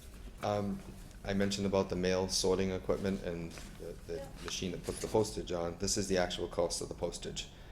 So we estimate that dollar amount to be $62,897.48 for fiscal year 2017. You know, when the collector was here, I was astonished by every year the postage. It's unbelievable. And it's not just for the billing, but it's for all citywide mailings. Supplies, the next section, under supplies. Supplies office equipment for $8,500. That is for our annual copy paper supply, and it also has $1,000 set aside for supply of toners and staples required for the copy machines. And there's approximately $1,500 miscellaneous supplies that are required under WB Mason or Culls as it relates to that service. Okay. Telephone equipment, 542030, that's for Carousel. Any required telephone equipment, our office is also responsible for the maintenance of the citywide telephone system, not just here at Government Center, but that's for all citywide telephones. And that's the dollar amount that we allocate annually to replace phones or phone-related equipment across 23 departments. Supplies, boards, and commissions, it's $100 that's set aside for any of the boards and commissions for reimbursement for items. For example, the Historical Commission does their annual awards night here. Predominantly, that takes up most of the dollar amount. If there's a special reproduction or printing reproduction for something, that would come out of this account as well. The next section is building maintenance supplies. This $3,320 is broken down between light bulbs, fixtures, repairs, items for toilets, keys and door locks, various purchases for Home Depot, for paint, etc., batteries, ceiling tiles, repairing squares in the carpet and the such. And that pretty much has been level funded for the past several years, unless internal transfers were necessary. In the next portion, we've had this discussion before, which is housekeeping supply, and what is the difference? This is specifically for hand sanitizers, paper towels, toilet tissues, trash bags, and things of that nature, and that's for here at Government Center, excluding the police department. Okay. Vacuum cleaner bags and specifically those types of house cleaning supplies. And next, the item for 119440.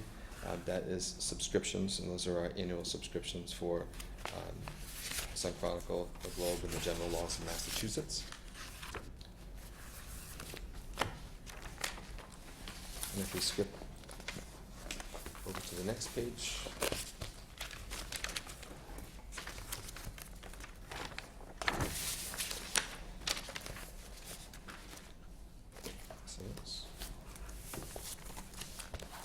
There we go. Sorry about that, folks.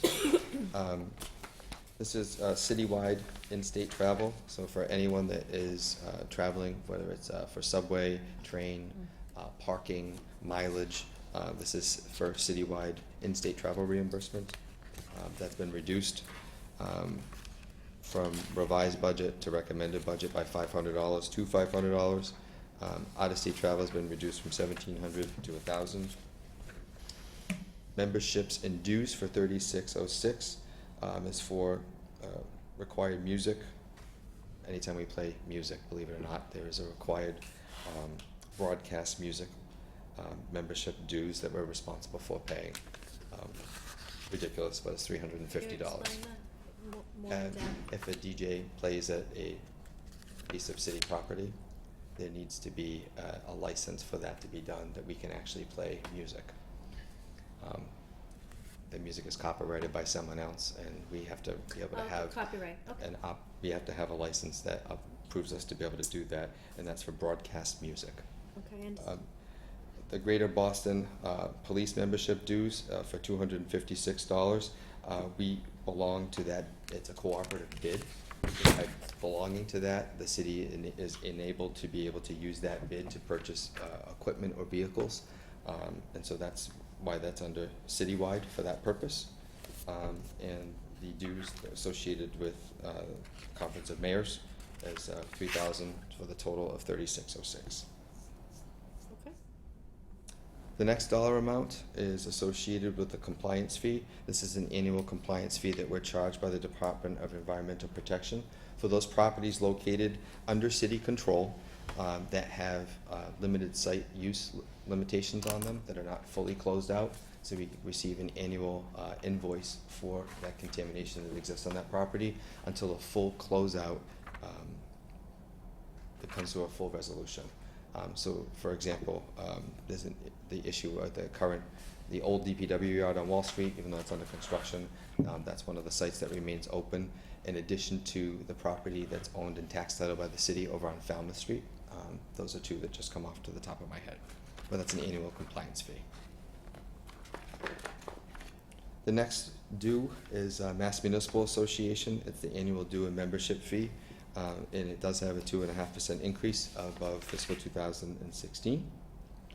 In addition to SERPED and those dues and memberships, our annual assessment is $7,583, and that's for the Southeast Regional Planning and Economic Development District. So they allocate so many dollars a year of service that they provide the city, and also through the Metropolitan Planning Organization that we belong to.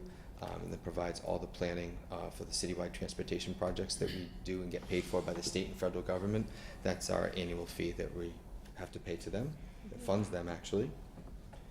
In insurance, my department also handles citywide insurance. So Allison does a great job with this. We have estimated of what we've been told. We don't have a final amount at this time, but we're planning, and as we have planned in citywide, in addition to water and wastewater, we threw in an estimate for 10%. That's what we have for now. They have worked very hard to be able to get all the updated data. This is for excess workers' compensation coverage. This is for all of the city's buildings and all of the city's property and all of the tangible items in every single citywide department. Allison works with every single department to create a property list that lists the values of all municipal buildings and all pieces of property over a certain dollar value. Those are insured by the city. It is collectively all lumped together for an annual policy for the city, for municipal buildings and for tangible property, and also for any type of catastrophic coverage. If there's any type of issue with larceny or any type of coverage that's needed, this is all under the citywide insurance policy. So this year, at this point in time, is $407,000 approximately, and we're looking at an estimate at this time for $451,000. And I'm hoping, certainly, we don't have a lot of time left. They're putting the information together in order to get us a number, but we can certainly let you know the final number when that comes in. Professional liability, we've talked about in the past. We carry an estimate in here for approximately 2 claims a year. So if someone sues the city, Madam Chair, you were talking about we can't control who sues the city, but certainly when we do have any type of lawsuit against any individual or department, that is referred to the insurance company, and the insurance company on its own continues to be able to pay and carry all associated costs up until it reaches the deductible amount. The deductible amount is $15,000 per transaction, which changed a couple of years ago.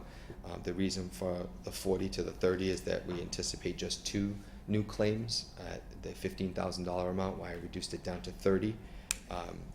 We haven't had a lot of activity. We still have current activity that's out there, There are currently, I believe, 2 cases that are currently pending now, but they haven't reached a deductible amount. Once they do reach the deductible amount, that is the amount that we receive an invoice for and we shall pay. So we put that into the professional liability account, and Allison would do the appropriate paperwork that's required in order to do that. If it comes under the $15,000 and they reach a resolution, let's just say it was $8,000, and the case would be closed out, then they would just bill us straight for the $8,000. But we plan for, based upon historic calculations, we plan on 2 a year. Claims, Allison in my office also handles citywide claims. So whether it's a claim for a stone going through somebody's window, or if it's a claim for a pothole that we were negligent on that we knew about and that we didn't repair. In those kind of cases, just 2 examples. That is the citywide claim account for $1,000, which is less than revised. The care of graves, which is $800. This is for the Hillside Cemetery. That's in Dodgeville. It's an annual allotment that we pay. And also in here is the citywide reserve fund for transfer. I know we hear that number all the time, 578,300. That's for the dollar amount that annually we place in the citywide reserve fund for transfer. As you know, that's extremely low at this point in time of the year, which is pretty usual. And that's the annual dollar amount that we set aside for any dollar amounts that departments need citywide, including all 24 departments, and that dollar amount is used for any legal issue. So say Stan was just That here. was what was, I He think said it he was- Needs another $200 for supplies, I'm or whatever sorry, the case may be. So if Stan was just here, and Yes. if he had legal fees, we would take it out of here, That's correct. because he's trying to be conservative with his estimate Correct. for, okay. Yes, Has the number traditionally been 400,000? Yes. So if we have the cash reserve sheets, we can go back, but That's what what we've spent traditionally, or that's what? we usually spend it all, or very Okay. close there too. I can show you, I have all the years printed off with me tonight if you'd like to take a look at them. Yeah, if you could just send down to Ken to put in my box, Sure. or Maybe, for all of us, I think that. Mr. Mayor, if you would, please give it to Ken and he can make multiple copies for everybody. Thank you. Sarah, Mark, did you have a follow-up? No. Sarah? Well, I had that same question, so I'm glad that Mark asked it, but so if you look at this and it says the 2015 revised budget and the 2016 revised budget, Right. the numbers are much lower. Right, so as money is appropriated from that account during the year, that affects the revised. Okay, so that's what was left at the Correct, end that's of the correct. 400,000? That's correct. Okay, great, thank you. So for example, right now, we have $12,348.23. I just signed the council vote today, so once the transfers go through, will show the available balance and revised fiscal 2016. Fiscal 16 was 400, so was fiscal 15, so was 14. 13 was actually 560,000. It was back in fiscal 12 was the last time that it was under, and that was 300.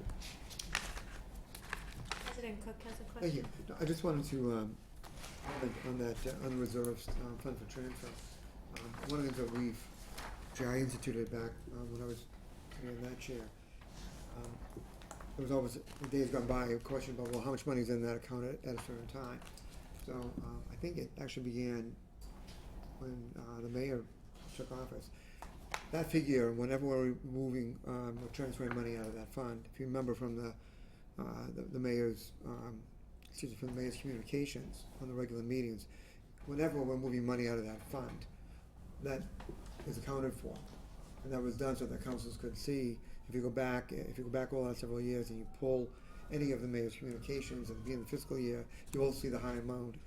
And as we go through the year, you will see it tracking. The idea of that, which I instituted, was I wanted the councils to be able to see how much money is in that account on an ongoing basis as is being used, so there was not a great mystery about it. So that's something we've been doing now for, I don't know, 5 years. Councilor Thank you. Cooper? Thank you, if I may, to the mayor. Mayor, are there, in the documentation that you have, does it show if there were any years where we had to put money over and above the 400,000 into reserve fund? Because I remember one year, I think we came close to having to add. If We have added in the past to If- a supplemental appropriation. Yeah. That's in a Correct. separate area, actually. So, and that wouldn't be reflected on this sheet, but it'd be reflected in a different section of this sheet. Okay. But for example, let's say that there was a capital project that was complete and that there was $10,000 left over, we would ask you to move that $10,000 back into this fund. That was actually done recently. On April 5th of 2016, the unused funds for the fire department headquarters boiler replacement, it came in under bid, and we actually asked you to move 16,000 back in, for example. And that would be a positive number that you would see versus a negative number. That looks like it was the only positive in here. We had nothing. But once it comes down, it literally is usually very minimal at the end. But any supplemental appropriations, if there's extra dollars that we didn't realize that were coming into a fiscal year, up until the point from July 1st to when the tax rate is set, and we've recognized a new source of revenue for some reason, let's say the state ended up giving us more money for some reason, that's when we would call it a supplemental appropriation. And we would apply it to a specific purpose, and we would ask you to move it to there. So it came out of that account? It wouldn't come first? out of citywide reserve fund for transfer.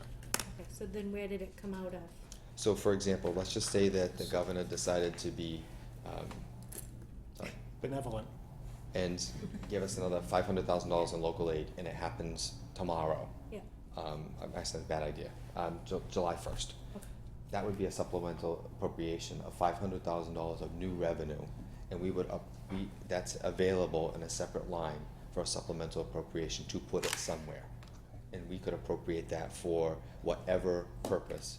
We could go through and appropriate that. It's tracked in a separate section for supplementals. But that if there was, for example, a supplemental appropriation also would be used for if dollars are reduced from a budget, they go into that account and it's available for a supplemental appropriation to go someplace. So it's either that monies have been reduced for the budget, we would put it into that account, and then we would talk to you about where that goes. And then also of the fact that if there wasn't a new revenue source for some reason, it would be available only up till the point where the tax rate would be set. If you didn't use it for some reason, it would then end up just flowing through to free cash. Thank you for clarifying that. Sure. Julie? I just have a question on this particular reserve fund. I mean, I know there's dollar figures much smaller in the revised of 2015 and 2016, but is that one of the funds that actually goes to zero at the end of the?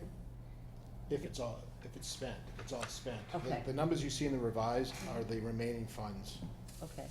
So fiscal 16 started off at 400,000, and as of yesterday, that's what remained by signing the council vote today. So there's only $12,348.23 left. So every time there's a council vote from the reserve fund, it goes down. Right.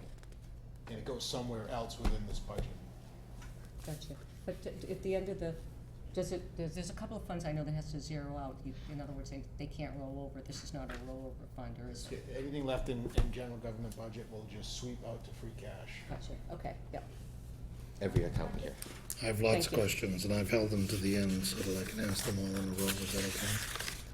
Yep, just ask the first question, have them answer, and then we'll make sure that we go on to another question. Very good. That if another counselor has to tail end it. Just a point of order in a second.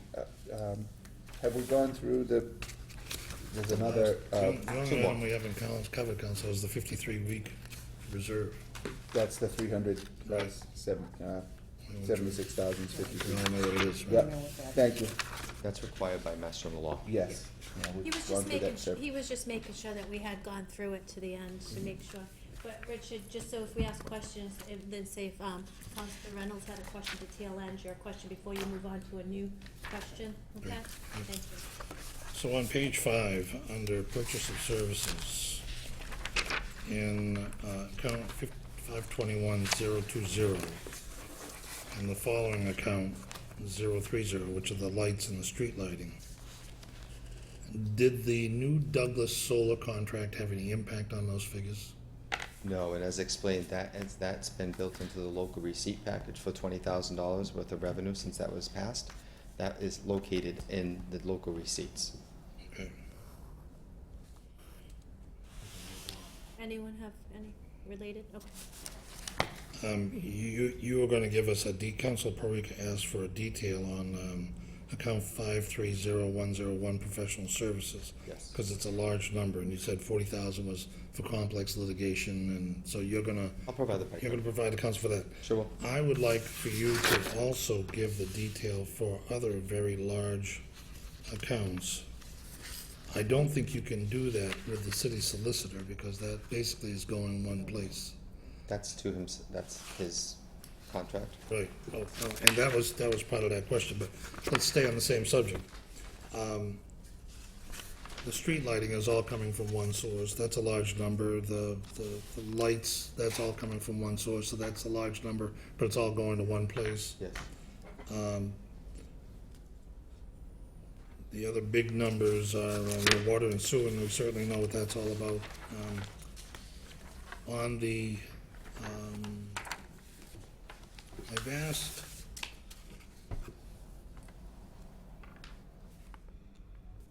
so I guess the question I want to ask is, because the street lighting is such a big number, $600,000, what I've seen from the electrical bills that the city gets is that we're just billed every month by every meter. Is that a correct? No. No. Can you tell me how we're billed the $600,000 for the street lighting? Sure. The city has one master streetlight account for all of the Cobra headlights. Are you familiar with a Cobra head? No, which one is it? It's what is hanging off of the telephone pole Okay, or the utility one in pole. front of my house. That is a Cobra head streetlight. There's one master account for all Cobra head streetlights. And on top of that account, we have an additional account for all of the spotlights that are used for security purposes. That's another account. There's another account for underground subdivisions. Those subdivisions that have underground streetlights, we have a streetlight account that handles all of those underground because they're actually charged at a specific rate that's different from a regular streetlight account. So I think that's enough of an explanation for me to conclude that I would like to see how that $600,000 is split out. Would you like a whole year's worth of bills that's this? No, I've already done that before, and Ms. Brown was very cooperative in doing Okay. that. There's a lot of surprises in that big, thick package of information, but if you could just get the account auditor to detail there must be sub-line items in that account, Sure. so that I can see what's Cobra versus not Cobra, Sure. et cetera. Okay? And that would be the same with streets, lights, and so those two accounts, 020 and 030, just give me something that gives me a better indication of what those two big numbers are broken, how those numbers are broken out. Sure. And again, they're estimates. I'll let you choose on how you want to present that. Okay? Be interesting. Sure. That takes care of that issue, Counselor. Thank you. The next subject was on the legal city solicitor, the $160,000. That's a contractual agreement, multi-year agreement with Robert Mangiarotti. That's under, It runs in concurrent with this term, Counselor. it's an annual contractual Yes. obligation.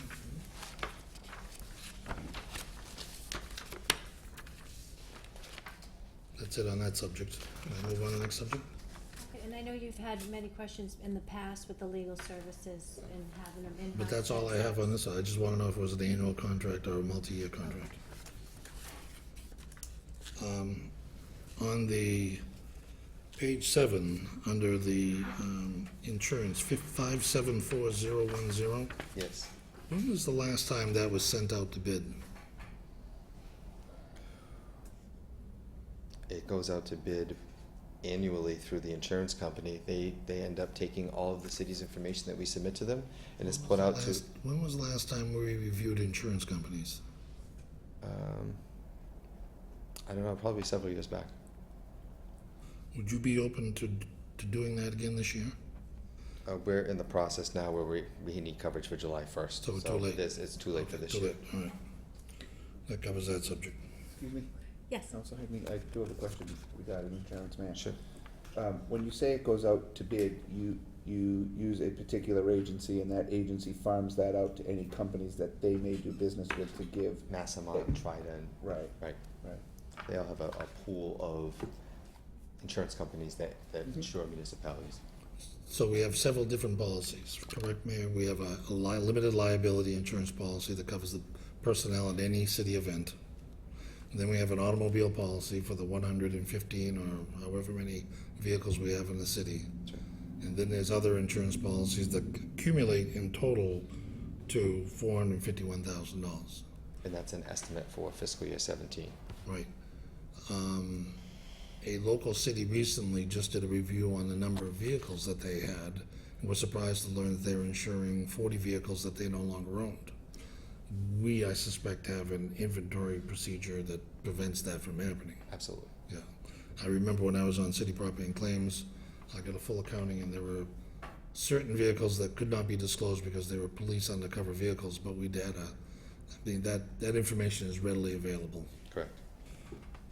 That covers me on that issue. Follow up, were you all set? I am, thank you. Okay, follow up. Thank you, Richard, for letting them is it related to what his question? Okay, so he's gonna go and then we'll let you go, okay?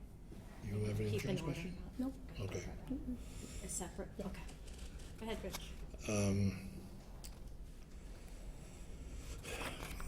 So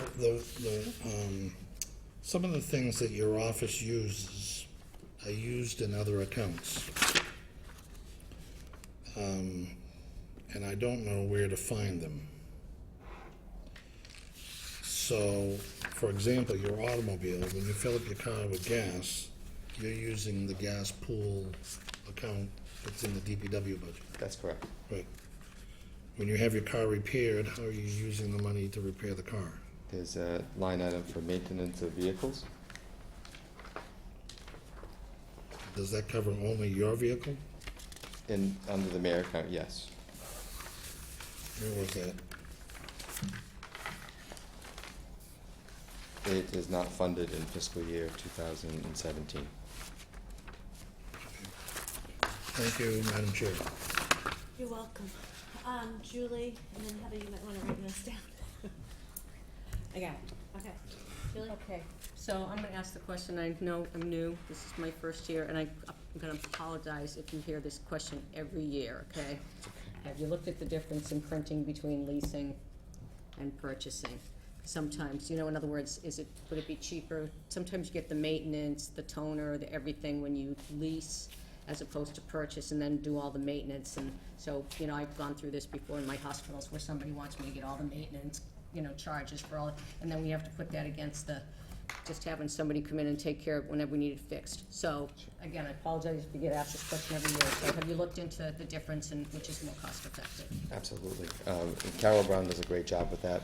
So every time we go out to procure for something, she'll do an analysis for us to see what is the best option for the city and what if it covers a maintenance agreement for so many years, what things are included. Sometimes you're right, it includes, the toner and the staples, for so long before you end up having it on your side. Okay, thank you. Okay. Heather? Thank you. Well, Mayor, I would like to commend you for your thorough knowledge of your budget. You do such a great job in this presentation. You're very much in command of the material and you feel comfortable. You appear to be very comfortable, so I appreciate that. I guess my question is, I'm looking back from 2015, what the requested versus the revised, and the 2016 requested versus revised. And the way I'm looking at it is that, the requested for 2015 was $2,277,719, and then the revised ended up being over $3.2 million, which is with $1 million difference. And currently, we don't have a solid number on the final numbers for 2016, but currently it's at about $834,000 more than what you projected. So I'm just, how confident are you in the numbers that you're giving us tonight? So that when the time comes, we're not making a variety of transfers over, and how hard are we gonna try to hold us to these numbers this year? This year is a different year than it's been in the past, and there's a lot of need for that extra, and so I guess I'm kinda curious, where, it would be helpful if we all knew where those extra funds come from. That extra $1 million, where does that come from? And I would like to know I'd like to hear you say that we're gonna hold hard on these numbers as best we can. Sure. Every single vote that your honorable body takes is associated with a revenue source that's coming into the general fund. So whether that dollar amount is actually coming from the citywide reserve fund for transfer, or whether that dollar amount is coming from the undesignated fund balance, general government free cash, or whether that's coming from the citywide stabilization fund, those three funding sources, every time you folks take a vote, are putting money into, 99% of the time, into general government. Unless you're putting it straight into a specific capital project fund, and you'll know that because that number begins with a 3, and it's 4 digits long. If you're taking cash from any one of those places and putting it into an account that begins with a 3, that's a capital project, and that won't be in here. But for example, just going back and looking at some of my data, if you look at some of the transfers that your honorable body approved, if you want to start with fiscal 15 or 16, I'm not sure where you'd like to start, but I'll use one for example. When we pay for capital improvement projects, when we pay for those with cash, that was 12/16/2014 in fiscal 15. That was $268,000 worth of capital projects that were paid for with cash. Well, that populates into all of our departmental budgets. If we were to do a boiler replacement, for example, that would take, if it was citywide boiler replacement, that would take the citywide portion up by that dollar amount. When we went through the citywide telephone system upgrade, for example, that was in this section that you're referencing, that was $83,832.36. So any time that we're voting a special project or something in, or something that's unforeseen, the distribution increase for National Grid, that was almost, I think it was close, it was over 11 or 20%. That was an unforeseen issue, so we had to ask your honorable body to make transfers this fiscal year into the lights and power account and the street light account, and that was done in fiscal 16. So if it's unforeseen, then that's certainly something that I can't attest to. If it's something that we're doing as it relates to a capital project and the council votes it, then of course that's gonna throw that dollar amount up. But specifically in these sections, unless there's something that comes down the line that's gonna come down, that there's a very real expectation that we're gonna be living within the means of what we have. But every time, if you so choose, and you approve a project or you approve a transfer, it's gonna throw that dollar amount up. So I just ask that all of you be mindful that if you decide to vote for a transfer, if it's my section of the budget or anybody else's, that's gonna throw the revised budget up. May I follow up? Yes, let me just, one question, so the professional services, that would throw it up, like the adversary and gravel, because that would be under the, If there was let's for example say if we allocated a total of $40,000 for those items that I said that Bob Mangiarotti had requested, that's not exactly what he requested more, I gave him less. But if, let's say that he needed an additional $20,000 for whatever purpose, we transferred that money into that line from free cash or from citywide reserve fund for transfer, that's gonna bump up the revised budget by that amount. Correct, 'cause So then the every council vote that would- comes from here so the is council would increasing approve someone's. that. That's So correct. then that would, bump that number up. Yes. correct? Including, I might add, including the large stabilization contributions that you see on page 8. For 16, it was $1,046,000. That's gonna throw off that revised number. Okay, let Heather follow up, and then can you expand on that after? Sure. Okay. So you have, so in your message, you made some pledges to fix some boilers and things like that over on the school side, as, they're part of the capital improvement. So have those figures, those factors, those numbers been put into your request line items? Yes, if you turn to the section of the budgets at the 1-300 section, I can show you specifically where they are. There's a line item under the education section that's $112,000 that you'll see that that's the improvements that they've asked for technology, and that will free up $112,000 within their budget for recurring dollars that they can use for other items, such as salary. And also down towards, in a separate section between where the school appropriation is and where the debt begins for the school department, you'll see that additional appropriation of $390,000, and that is for the 3 boilers at Hyman Fine, Hill Roberts, and Willett, and the 2 hot water tanks at Brendan and Wamsutta. Thank you. So besides those that are listed in an alternate location here in the budget, for other capital projects that you have planned, I wasn't, when you were just describing that to me, I came, not the school portion ones, but other capital improvements. You should have a idea of what other capital improvements are coming down the pike for us now, in the future, over the course of 2017, whatever. We have not even begun any type of discussion of what we're thinking about funding for fiscal 2017. We have no idea what the city's free cash position is, and we will take a hard look at anything that we may be required to do, but we're really not looking to do anything expansive in fiscal 2017. So then your numbers would be, these numbers, you would be able to pretty much be able to factor what these numbers are for fiscal, the projected numbers for 2017 would be, because at this current time, we have no future plans for capital improvement. Under the citywide portion of the budget that I just went over, yes. But if someone needs a vehicle, something breaks down, or whatever the case is, that's something that we would probably most likely appropriate funds for. Okay, because we did talk about with the capital improvements plan when it did come down, and one of the things that I had made sure is we're approving the capital improvements, we're not approving any money that goes along with that. That's correct. Okay, and I know, I can't speak for anyone else here, but I know for me personally, unless it's an emergency, I'm not good. So I want to stay, like Heather said, stay steadfast to the numbers. Okay, Richard? And then Heather. It's on the same subject, Mayor. We put more effort into the capital improvements program this year than ever in the 7 years that I've been the chair. And you probably noticed that the message that we produce each year, this year, was very different from years in the past. But I personally want to thank you for budgeting the capital improvement projects which you did budget for the boiler replacements. That struck me as a very positive move and made me feel much better about the process that we took this year.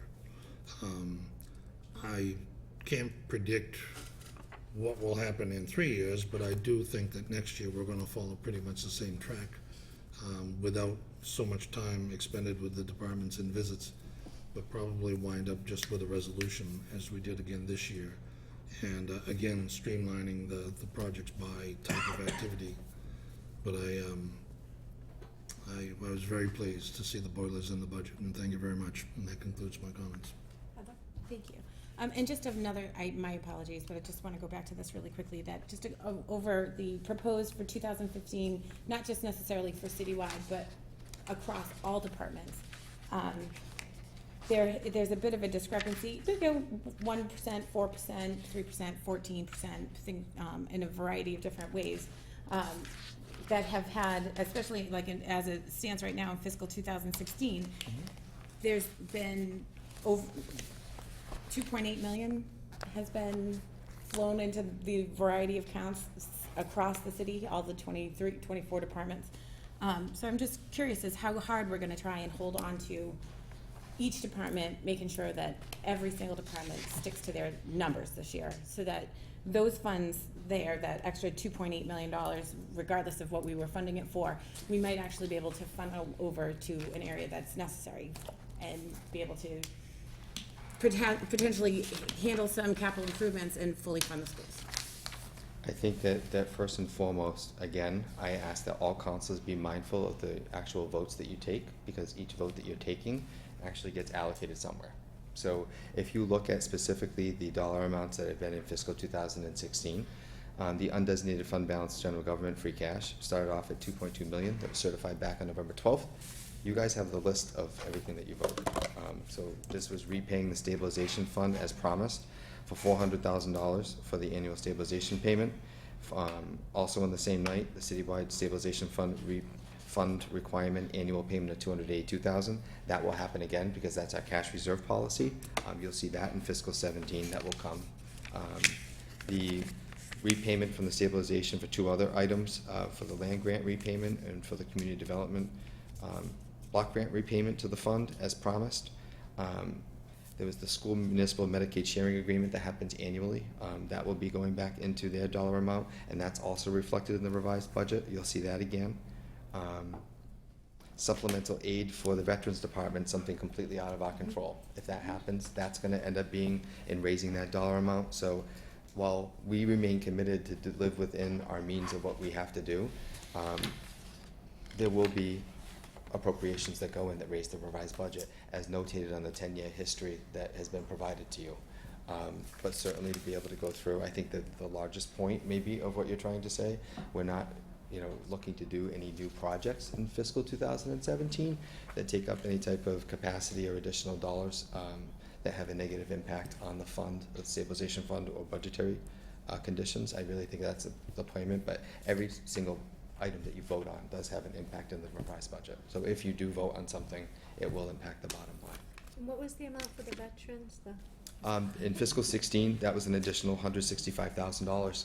Sorry, I can't hear you. What? $165,000, and that was voted on March 1st. Okay, thank you. I just want everyone to understand some of the dollar amounts that are attached. It's not 2,000, 3,000, it's $165,000. Right. Julie? The I'm sorry.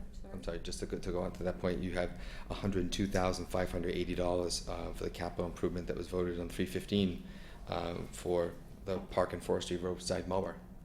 There's different types of things, so those things that come on a critical list, if you approve them, they go into the bottom line of that budget. Thank you. Julie? In that light, I mean, one of the things, if it's possible, I'll say it here, and I'll make a request to Madam Chair, is it would be especially nice to be able to have this kind of a conversation or a progress report, if you would, and a little bit more. If I may, the council president has talked about having budget updates. Okay, so that's not my purview per se, but Okay. I will direct that over to the corner. Okay, and more frequently, so that we could have a progress report, like say, we do the first quarter, okay, and if somebody's supposed to be 25% spent, I'll just make it really simple. So the first quarter, I expect everybody to be 25% spent. If they're over 25% spent, why? Up, down, why, so we could sort of keep a track on that a little bit better. And I think that may, for myself, and some of the things that you just said, Mr. Mayor, is that for us to keep track of these things, I think it would be at least easier for me to do it on a more frequent basis. And then we'd know when something's getting off track, and everybody here and at home would know when something's getting off track, and they'll know why.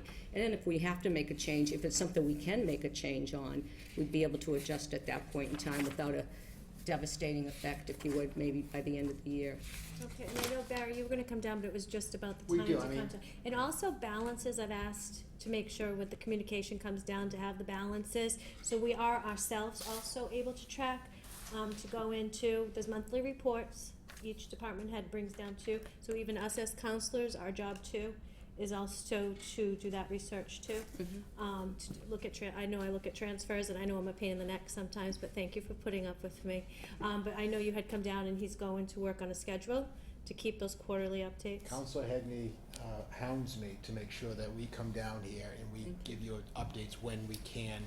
And we've set out to do quarterly updates. That doesn't always work out to be exactly quarterly, but I think we held at least two updates this fiscal year. First quarter, second quarter, and we probably owe you a third quarter update, but I think this is probably sufficing as the third quarter update.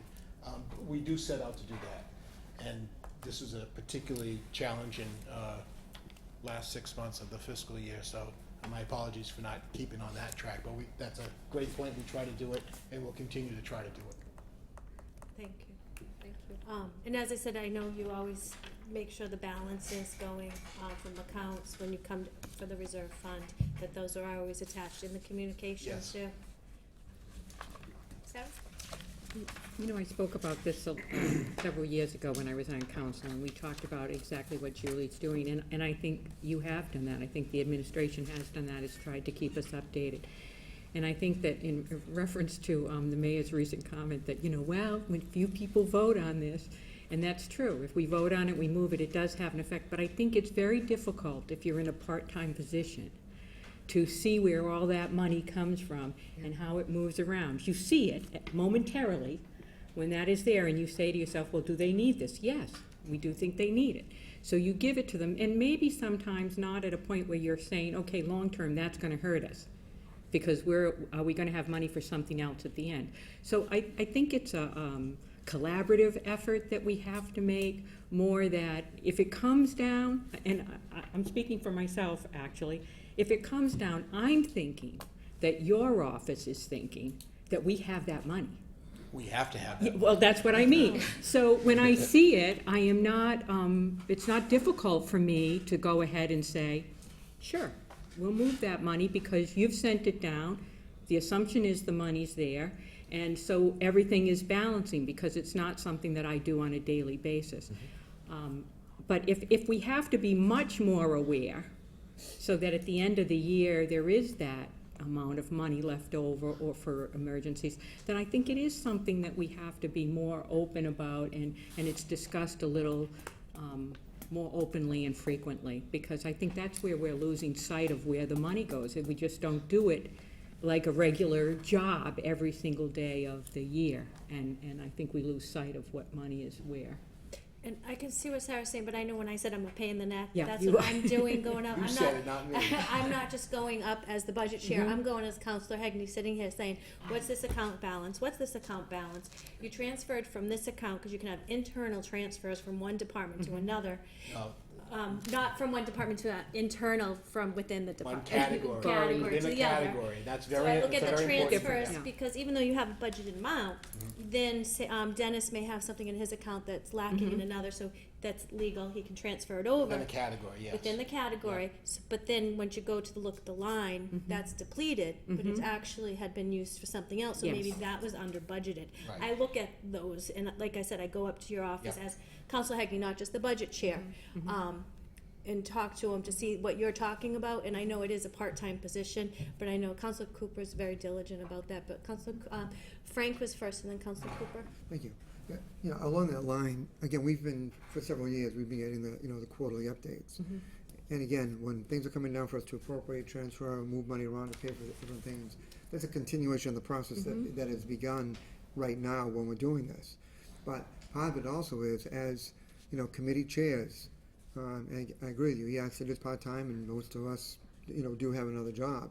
But it really behooves the committee chair to make sure they do their work, that they talk to the department heads, and they find out exactly what's going on. You keep your own records, or at the same time, if there are things that we need as council, as additional information, to go up to the mayor's office. I mean, one thing that I find personally frustrating is when councils complain about not getting information from the mayor's office, and it turns out they don't even bother to go up.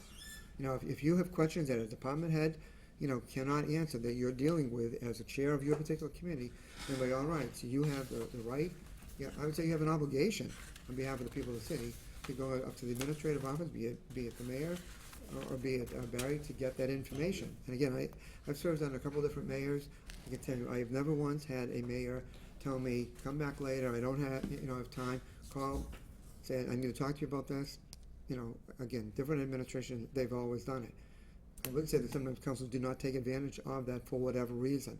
So it's not really fair, to sit here and sometimes make my observation from having been on council for a number of years. I'm not talking right now necessarily, for councils to be making comments about either department heads or things going on with budget when councils haven't done their due diligence. And sometimes councils do not do their due diligence, on some of these matters, in terms of finding out the answers to things when they come down. So, just something going Councilor forward we need Cooper? to do. Thank you.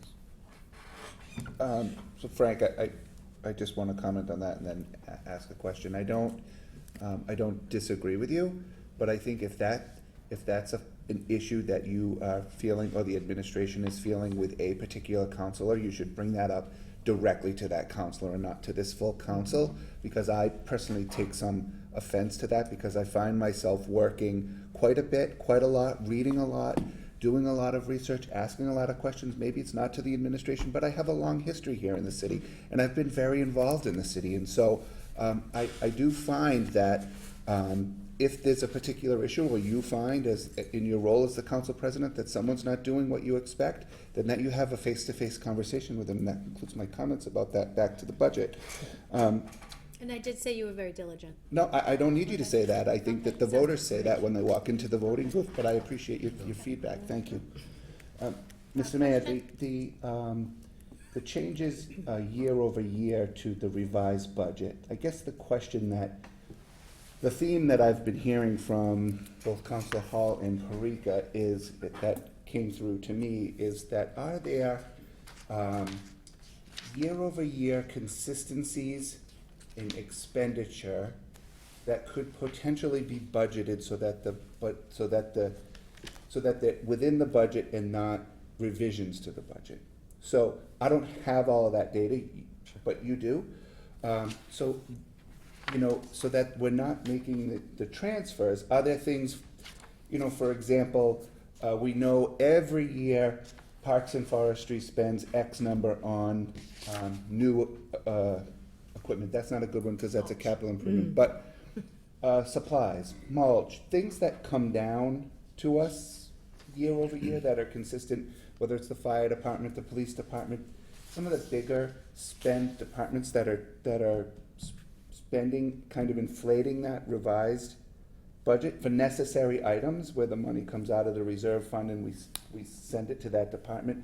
Are there consistencies in those transfers that could be budgeted versus done as the year went on? Am I making sense? Absolutely, and I think that one of them specifically, if we took a year and didn't do any capital-related items that inflate, a lot of the capital things are what inflates it.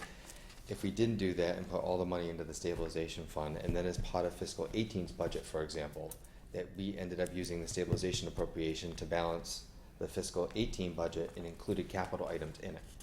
You then have a requested and recommended budget that has it in it with the funding source from stabilization funding the one-time capital items in it. We'd have to realign ourselves by a year in order to try to do something like that. And I appreciate the fact, when we're looking at, the number of transfers that we go through, we've tried to do a better job at trying to be able to better foresee and act, better plan, unless it's something that comes up or that we're planning to do. We've tried to do a lot of that, but last year, the thing specifically we talked about was that we knew we were gonna have to come back at some point for police and fire overtime. We talked about that in the budget session. We talked about that, I believe, at our council update on October 21st, I think it was, that we had that discussion, that we knew we were gonna have to do that. So we knew those two things, but we were gonna have to wait until the free cash got certified in order to supplant that. But I think on the most part, if you go through the items that we looked at, they're really more on the one-time or special project-related stuff. But I think that maybe if we took a year off and put that cash aside, we could then appropriate it as part of what Councilor Conti said as part of the actual budget process. So that could kind of realign itself to put it more into that fashion. Okay, thank you. Counselor- That's helpful. Thank you. Councilor Delicio, Councilor Hall, did I see your hand? Because Richard, but did I see your hand or you just go like this? Yep. Okay, so Richard and then, so Jay, Richard, Is and that then. your hand? It is. Okay. Okay. Thank you. Just a clarification, when we look at salary, it looks like it went up about 8%, but that's due, if I'm Just, understanding. are you in the mayor's department? Yes. Okay.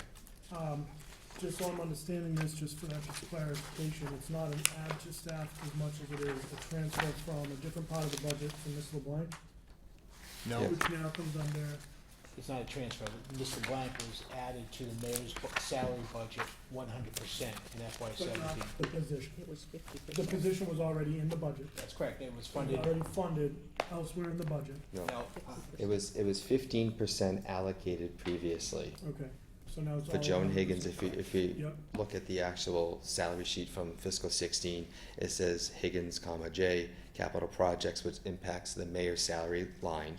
15% of her total salary was only hitting this line. Okay.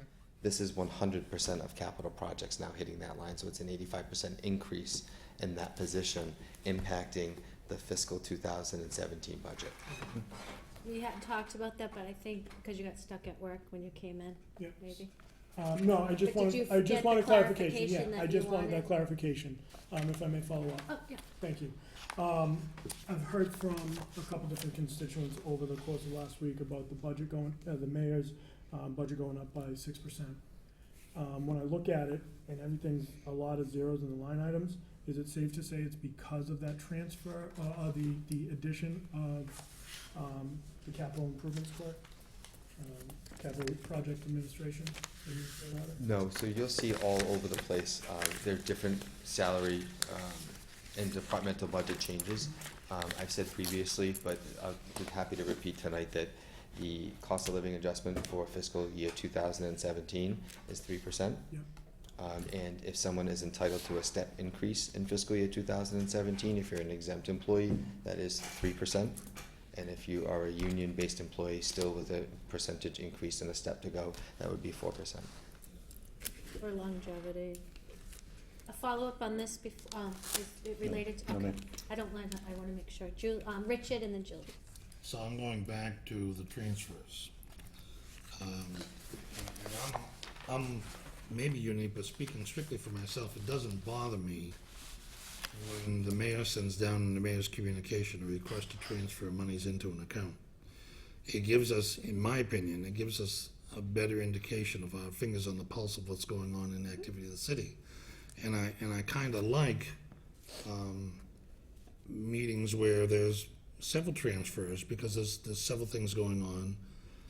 I don't necessarily like that perhaps the expenditures are exceeding the budgeted amounts in the budget, but I like to know of the unforeseen occurrences as they develop. So in my mind, it's not a bad thing for the city council in their budget review process to pick a line item. The mayor's professional services, he's got budgeted $3,000. If we were to cut that to $2,500, then during the course of the year, he asked for $3,000, he spends $2,500, and now he needs another $499 to do whatever it is that you're doing in the professional service. He comes down to the council, he asks for the $499. I'm perfectly okay with that. The problem I have is that if we take the $500, and I want you to explain this in general terms, Mayor, to the public, that if you've submitted a budget, if the council cuts that budget, what is the process of what happens to that money? Sure. So it would be available for an appropriation, and we referred to that earlier tonight as a supplemental appropriation, and then I would send something down to the municipal council, just like a transfer. So it's important that the public understands that the money doesn't go away. Correct. It stays here in the city. Yes. It sits in an account that's available for a transfer in any need that comes along the way. So in my mind, it's a good thing for the city council to give this a close scrutiny and to make many little cuts. Department heads and department managers should not be offended by the fact that the council is, you would not be offended if the council cut your professional services count from $3,000 to $2,500. It's a small cut. We just want to know, to see what's going on as it goes on. So in a related matter, if I may ask a second part of my question. Yes. The stabilization fund, we borrowed $4,000 from last year. This year we're gonna borrow almost $1 million. And we're going to, again, we're going, in your message to the council, you said that you were gonna borrow $959,126 from the stabilization fund.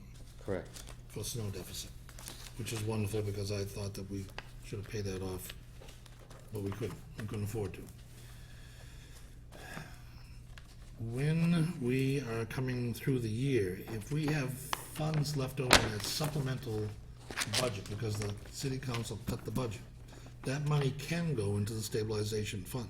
It could, yes. Right, that's the only point, those are the only 2 points that I wanted to make. Okay, on that topic, All night. before we move on, Councilor Hall? I just want to reiterate, because I know it's gone in a circle in interpretations, I guess. Would it be a problem, again, I mean, we should have targets. When you do a business plan, when you do a budget, okay, there's targets. And I explained the simple target that I use when I do my homeowners association budget for the year, and what I did in the military. At a quarter of the year, I expect people to be 25% spent. If they're under 25% spent, we talk about why that's happening. If they're over 25% spent, we talk about why that's happening.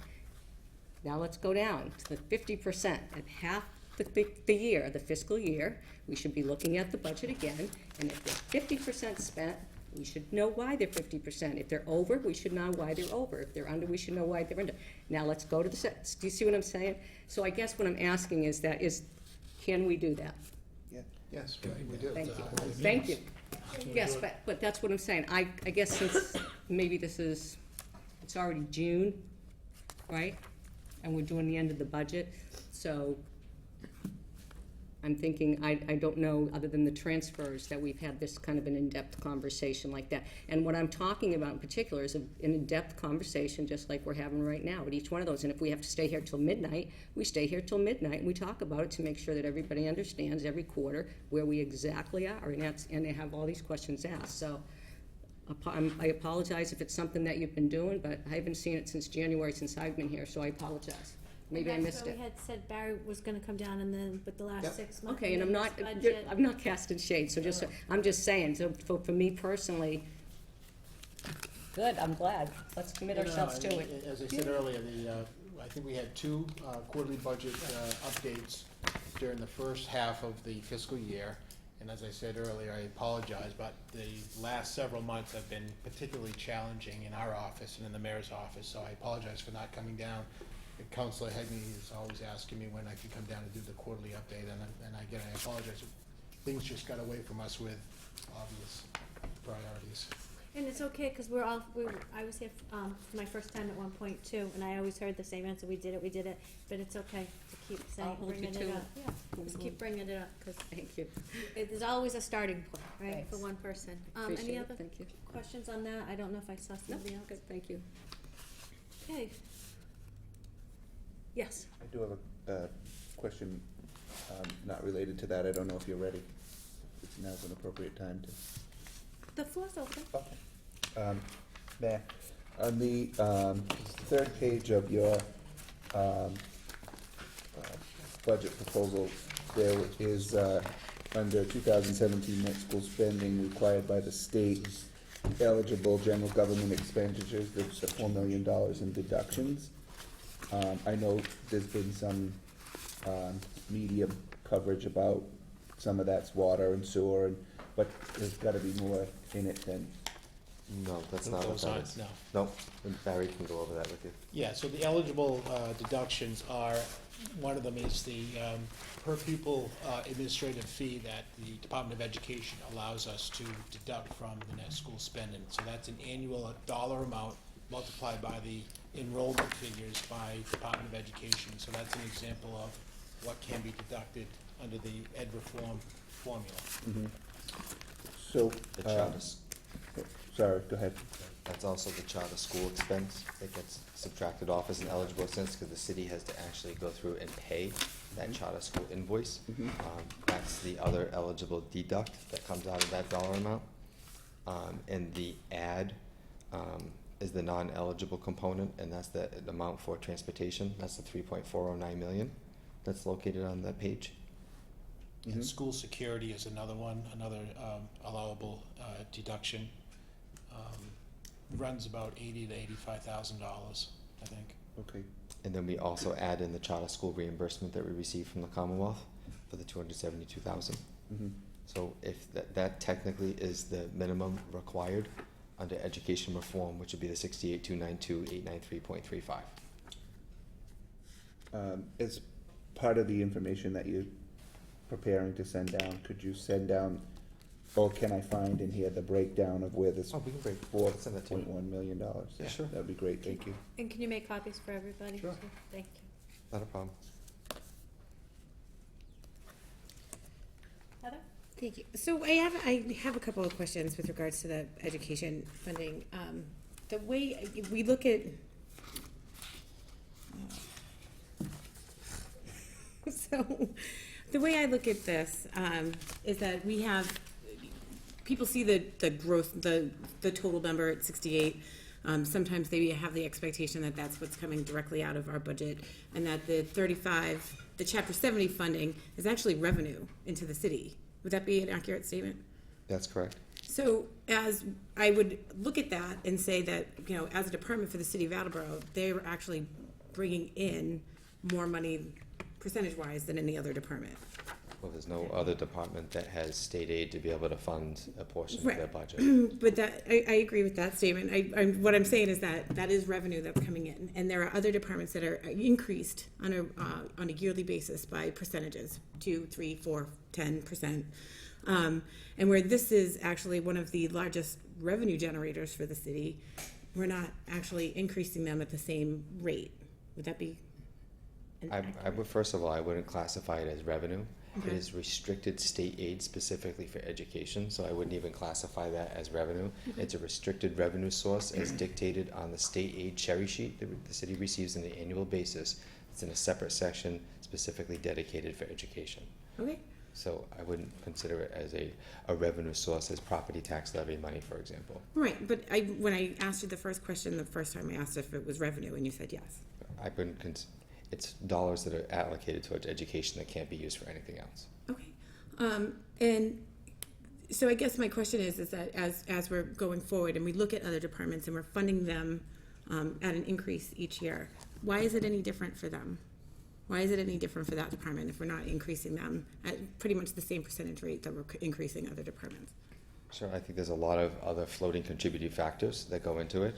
Specifically, I had outlined, I believe, as a presentation that you were present for, and trying to go through and look at all the different dollar amounts that come in via Chapter 70 over the past 5 years, for example. There was 1 year that it increased by 3.5 million, which is significant. The city's available revenue can never increase by that dollar amount in state aid for the city and unrestricted local aid or property tax revenue, for example. So I think that it is somewhat different, and it has a different revenue source that has fluctuated greatly. Specifically in this year, that's something with such a minimal increase that was not able to even be absorbed by the city for something of that capacity, even with the amount of reductions that have taken place thus far. But it is different. It has been different. I think that where things have realigned itself is to be able to look at contributing 50% of the city's tax levy. Well, that changes a lot for everyone, all 24 departments, because now half of the increase in the tax levy now and moving forward in the future is significantly different.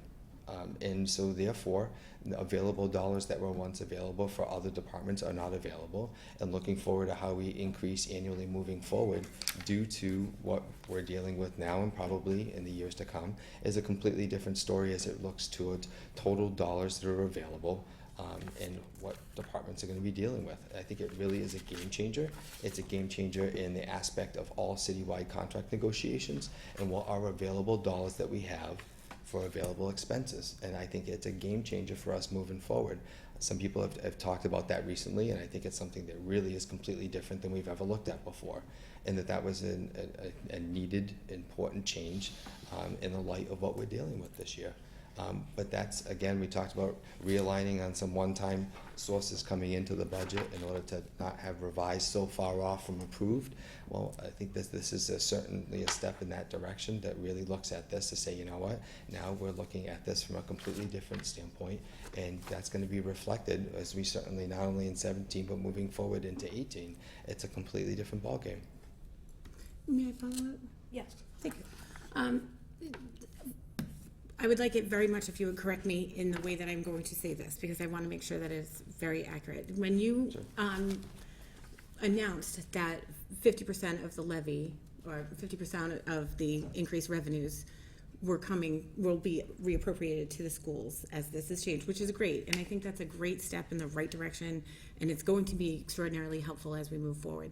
But was there a caveat that was put onto that? Because I've heard you say it a couple of times that says that in the event that the state gets their act together and makes the appropriate adjustments to Chapter 70 funding, would that mean that 50% share would go away?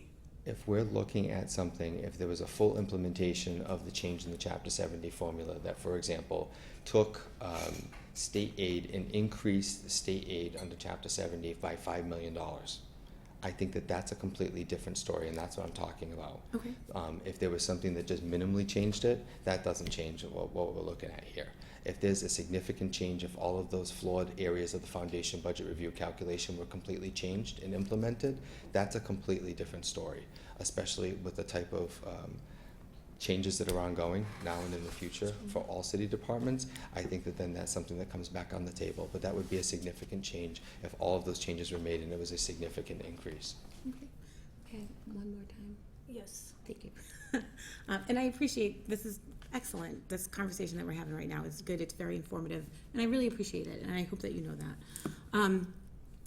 I guess my final question for tonight, anyway, would be, that, it just fell out of my head. You can take Julie and come back to me, if you don't mind.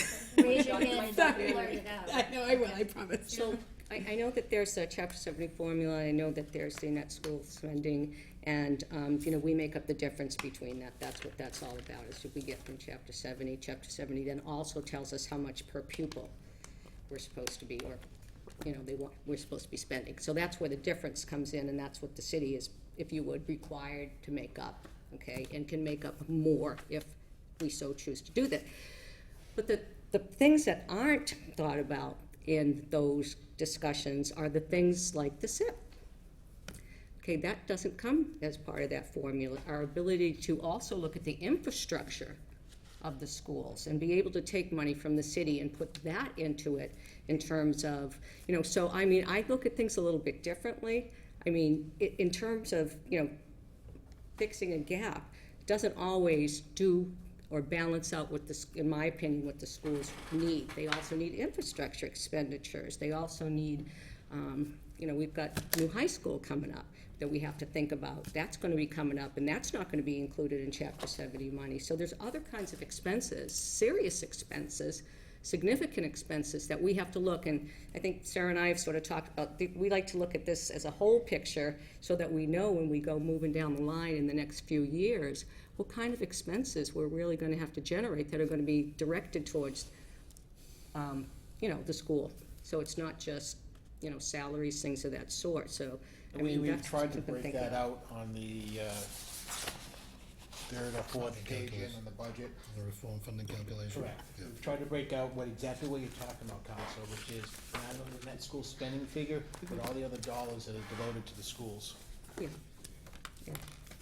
And I think, if I may add to that, for example, if we're looking at, we're gonna be eligible, because we hit 20 years in 2017 for improvements that can be receiving state aid from the Masco Building Authority for Brendan and Wamsutta. So there was a discussion with the school and said, listen, can you get by one more year with the roof issue?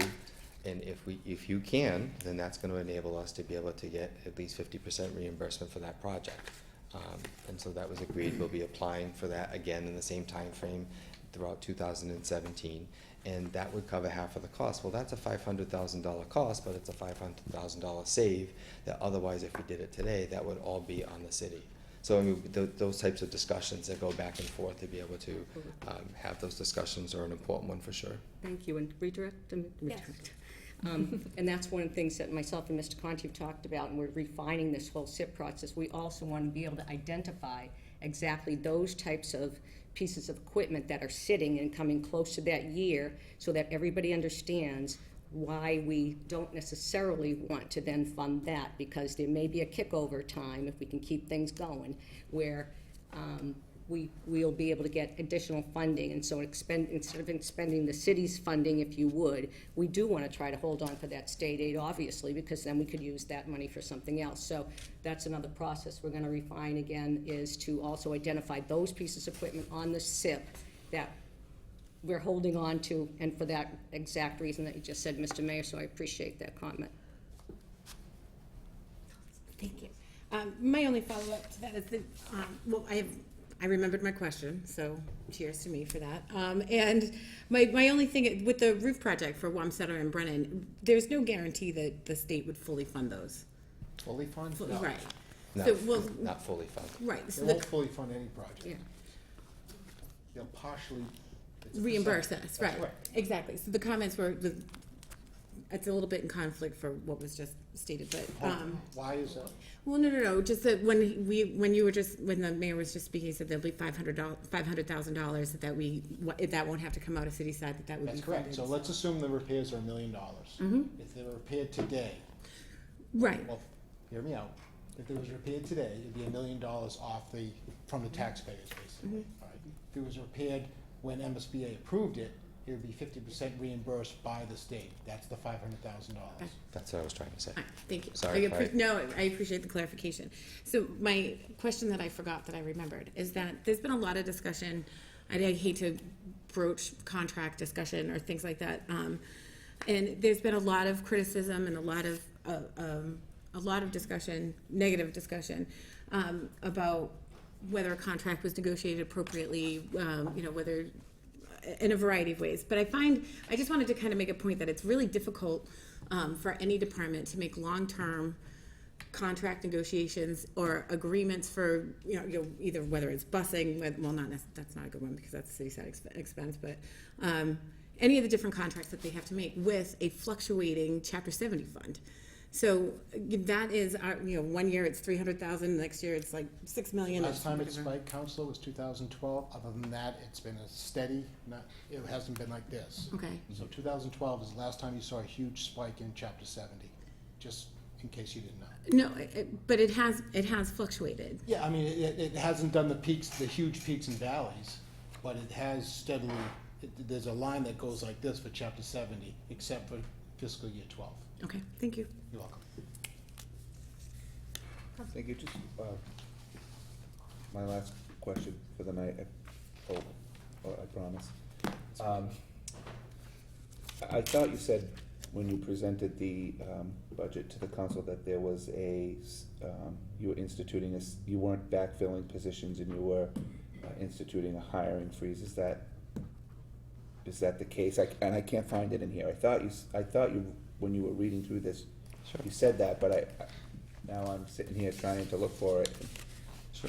I can't find exactly what you said. Okay, I think it was on, we talked about the process of what we were going through.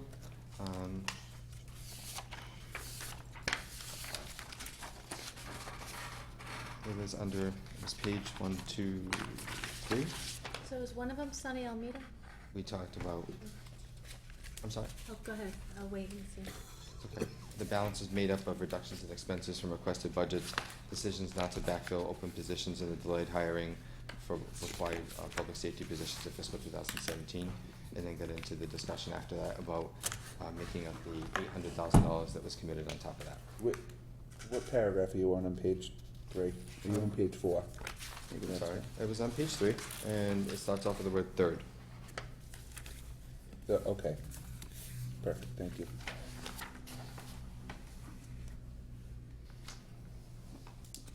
So, if I may. Yes.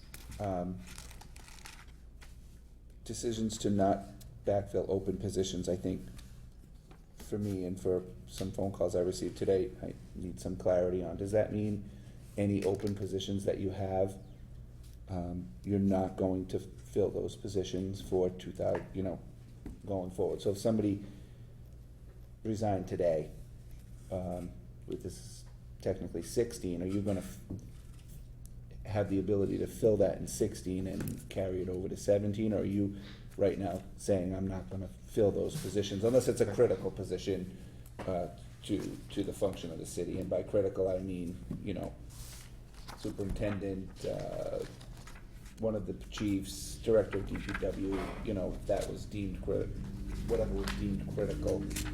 I'm just trying to understand that because I've had a few inquiries today. Sure. I think I was explaining the outline of what we did to close the original $2 million shortfall, and then we get into how we closed the $800,000 shortfall. So we then went through and to be able to choose certain positions. If it wasn't required, the department didn't feel that it was necessary to fill, we didn't fill those positions. The 19-hour position in the park department was one of them. There was a position that was 19 hours. The person was promoted recently to a full-time position within the department, and so we decided not to backfill the 19-hour position. We decided to be able to make a decision on, once we knew the superintendent of park and forestry was retiring on December 31st, we decided that a department head stepped up and said, you know what, I'd like to take on that responsibility and fill that in. So those things have happened. There were other vacancies that happened throughout fiscal 16 that we deemed were important, that we filled those.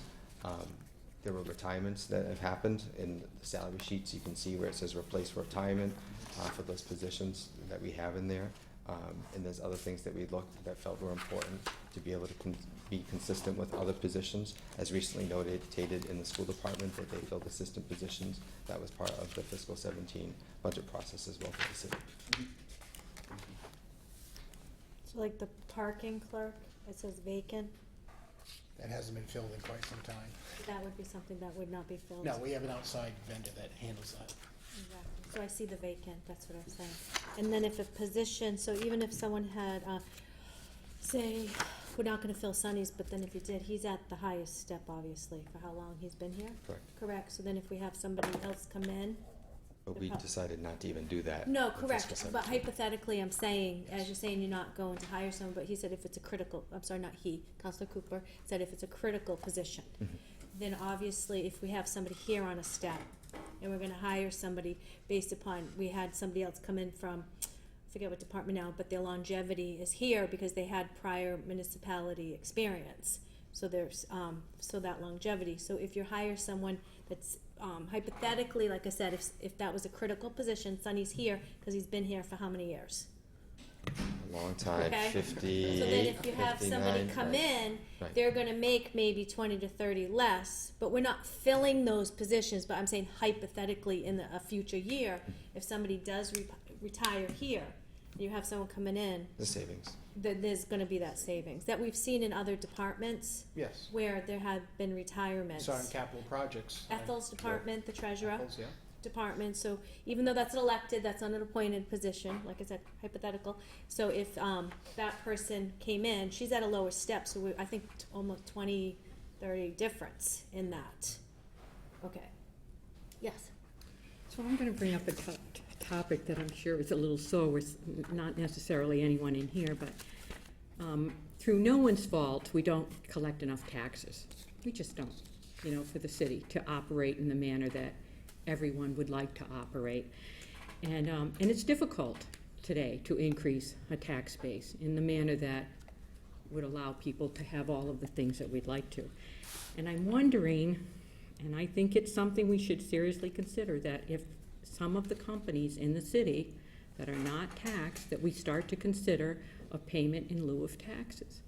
I just think that we do a lot for a lot of people, and maybe this is the time that we should do some outreach. It doesn't have to be outrageous, but I mean, if there was a payment in lieu of taxes for certain companies, that if their tax base, let's just say their tax base would have been 500,000, but you give them a payment in lieu of taxes, it's maybe 250,000. It's a savings to them, it's helpful for everyone. And again, I'm throwing out figures, but I'm rounding them off. I just think that maybe at this time, which is crucial for everyone, that it's something to consider, even though it's not well liked or not well thought of. It just might be some kind of salvation for the city as a whole. Counselor Cooper? That's all I have to say. So, since we're talking about the unpopular, let me just throw one more out there that Counselor Delicio maybe alluded to a little earlier in the presentation. And I know it will be unpopular, but it has to be said, it's the elephant in the room. You know, we're in a crisis, call it whatever you want, but we're where we're at today. And we talked today and had some real emotion come through some of the department heads around having layoffs and understanding what that impact will be. Although I watched the other school side presentations that were as equally emotional around what needs to happen in order for their budget to balance. And I think at the same time we're talking about that, my struggle is we're talking about wage increases that are, I don't even want to go there about the contractual, the contract piece. I get it. Been there, done that. But again, we're talking about the unpopular. Thank you, Councilor Reynolds. But we have to, or at least let me speak for myself. I have to understand what the impact is citywide, school side, everywhere, of wage increases are in fiscal 17.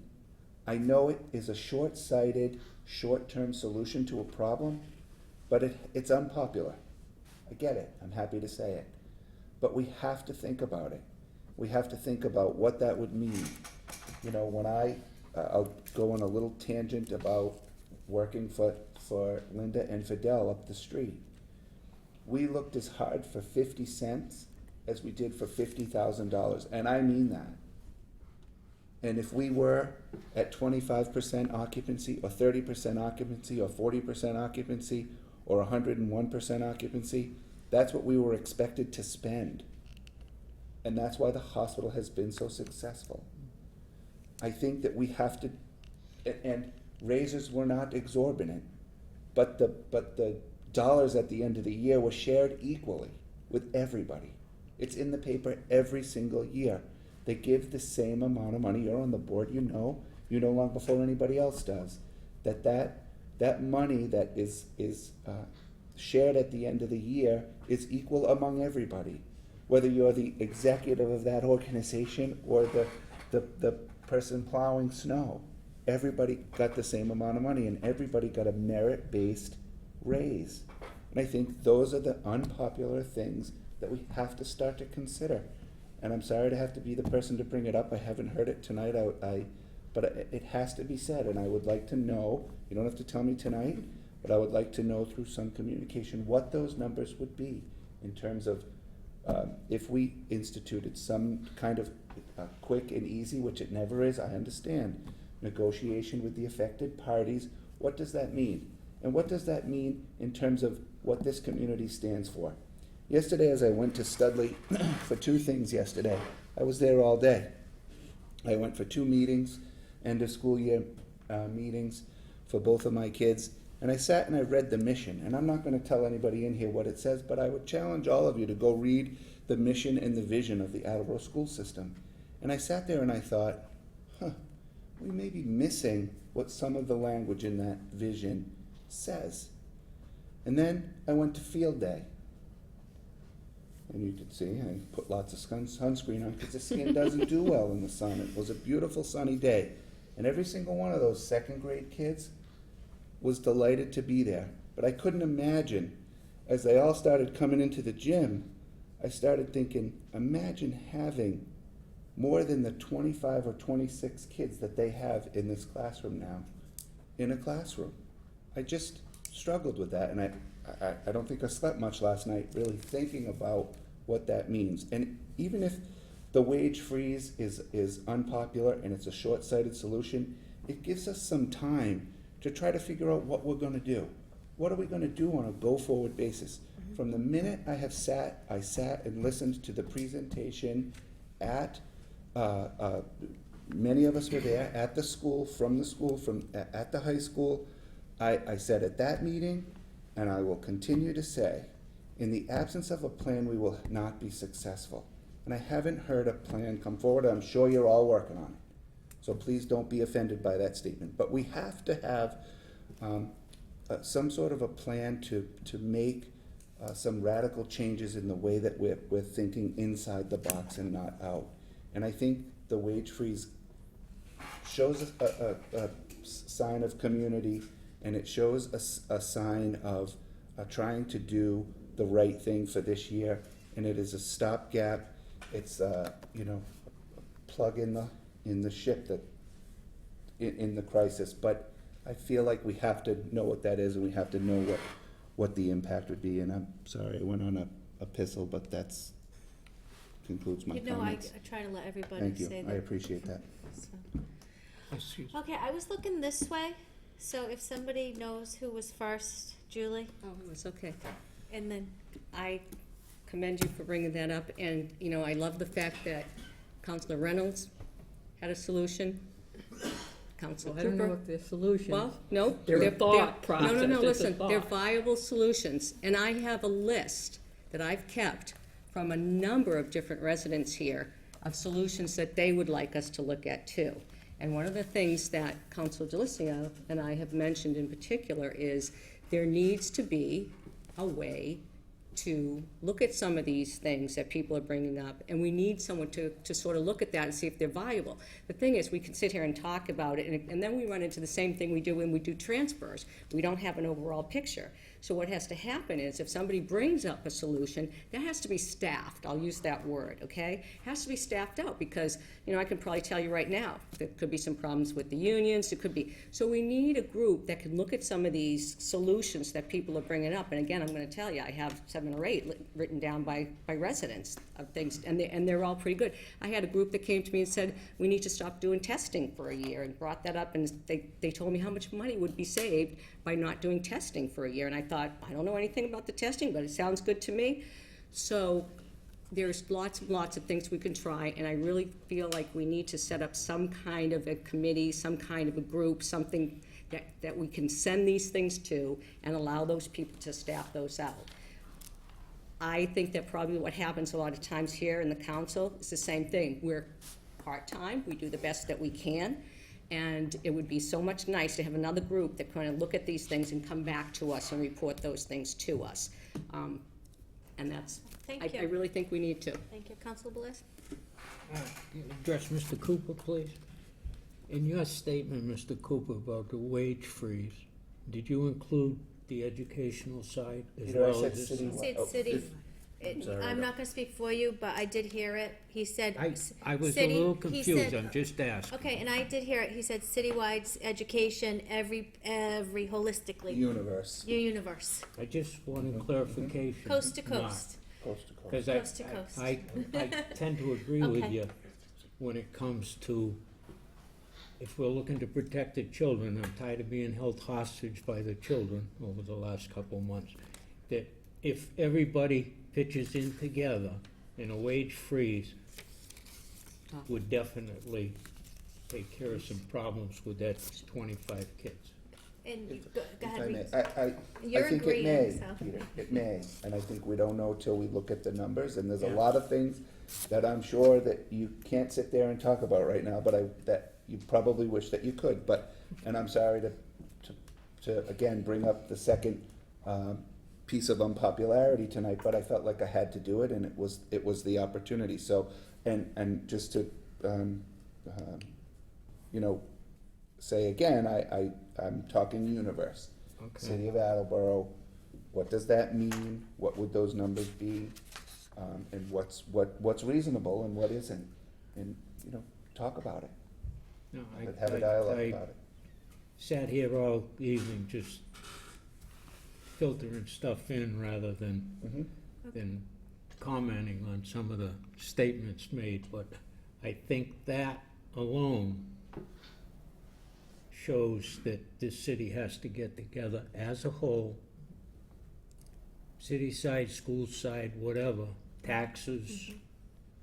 If we want certain things, you have to pay for them. And Attleboro's a pretty good city to live in. A lot of people that live here and complain, if they could afford to live in another area where they wouldn't have to complain, they wouldn't be living here. Okay, and I kind of let things go fluid a little bit. And one thing I do have to say, I don't like city side, school side. We're one Right. city. Okay, and I don't. Okay, and I'm not saying this to anyone direct. I mean just holistically. We're one whole city, and that's even though it's kind of a separated budget and stuff. It's holistically one. Okay, Council Delicia. Thank you. Mr. Cooper, thank you. I know you and I have sat here, as many of us have, talked about we have to work together, we have to find sustainable solutions. If you plan to fail, if you fail to plan, you plan to fail. I would suggest that we don't even need to look at a wage freeze. Maybe it's a percentage. Maybe it's everyone gets a certain percentage. I'm saying this because we gotta look at everything across the board. I know Mr. LaCastro and I have had conversations along this vein recently. I've spoken with Mr. Furtado, over at the schools. I think the biggest thing right now is we have to work collectively. We've said it together. We've all said it a million times. We have to work collectively. We have to rise above the noise, stay focused. And while we're talking about the unpopular, can we talk a little bit about what the difference between the tax override and debt exclusion is? Because it's something that we've heard often. If that's all right, I just figure it fits in with this conversation. I don't really have, like I said, I like to be inclusive and let everybody talk and say, I don't know if that's something you would, if it originates from a different entity, if you wanna talk, Happy to just, talk I know about it. you've talked about it in the past, or come back again to kind of explain with numbers. Thrilled to talk about it. Go ahead. But the reason that I bring it up, Okay, no, go just ahead. in fairness, the reason I bring it up is because there's been a lot said that some of it's true, some of it's not true, some of it's a Okay. gross exaggeration.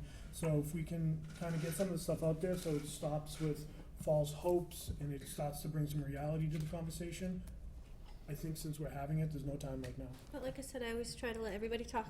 Barry's more than happy, he said, so go Great. ahead. So let me talk about what they share in common. What they both share in common is that they both allow the city to tax above its levy limit, the limit imposed by Proposition 2.5. Where they differ is that a debt exclusion is typically for a capital project and it goes away after a certain period of time, 5 years, 10 years, 15 years, whatever. It's usually for a large school project, for example, or capital project in any way.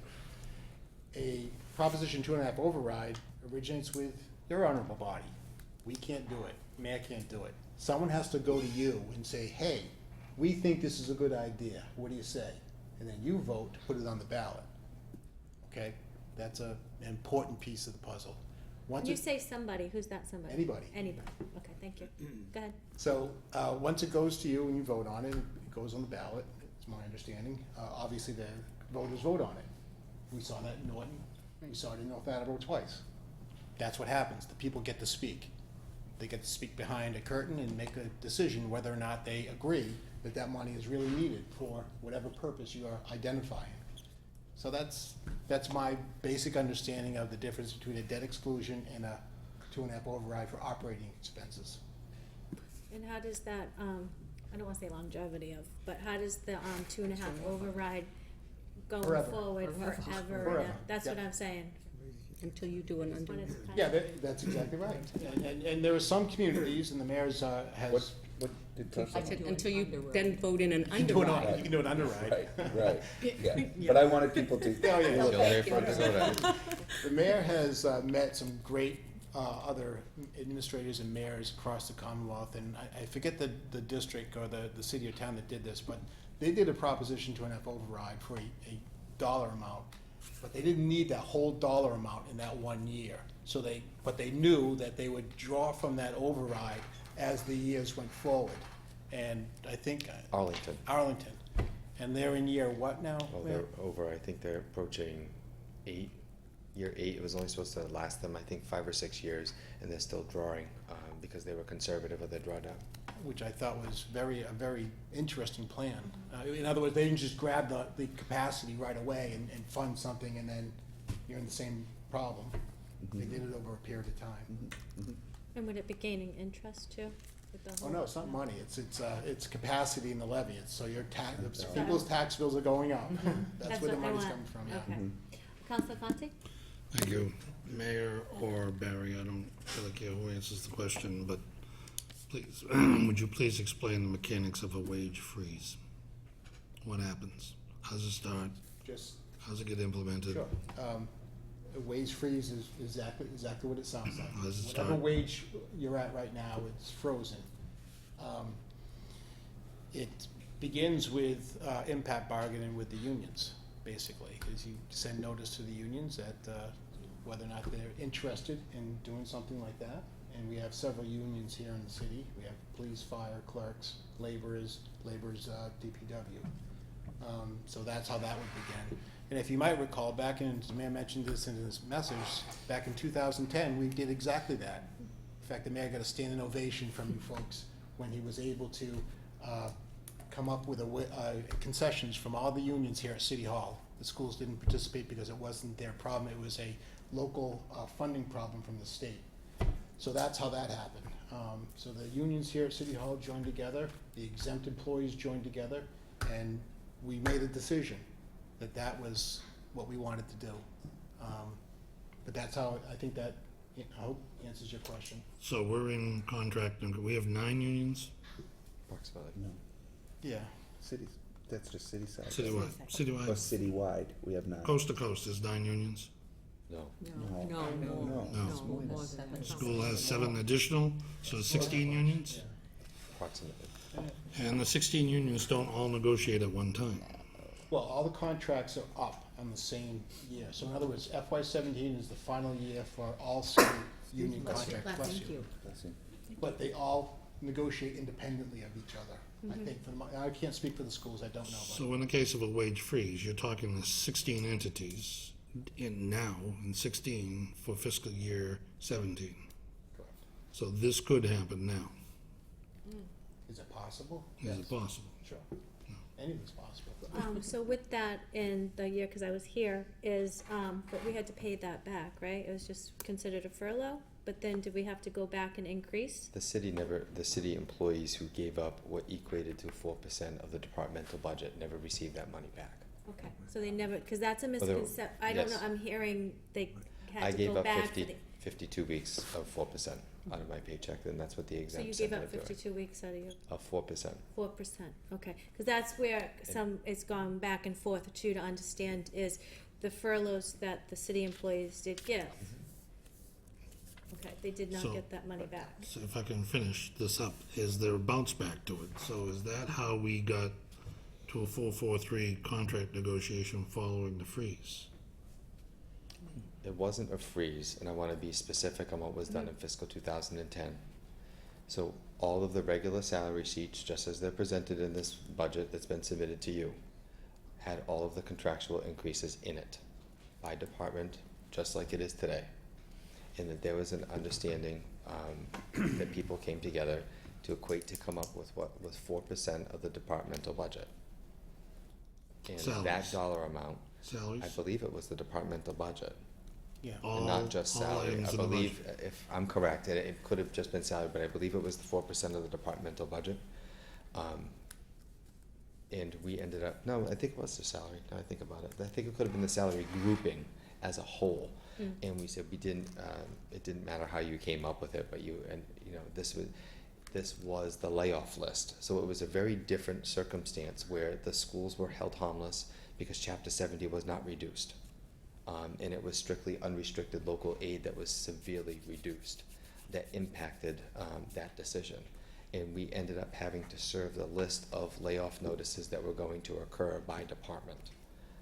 And that's what triggered the impact bargaining itself. So following that, was there a pushback? Was there a consequence of the decision? The 2011, 2012, 2013. No, we all agreed to give They up did what it. equated to Agreed to do it. 4%. They did it. We did it. We all agreed to give up what equated to 4%. And that's why I wanted you to For 1 year. clarify that For 1 year. for the year. But we didn't get that back. Correct. But that's what I Oh. wanted you to clarify, because there was some discrepancy It and was some like, information. we'll call it what was equated to a give back. And different groups did it in different ways. But what transpired was the actual notices of layoffs. And that's what ended up sparking the discussion about the impact bargaining, because there were positions across the board that were going through every single union across the city, which is different from this current situation that we have right now.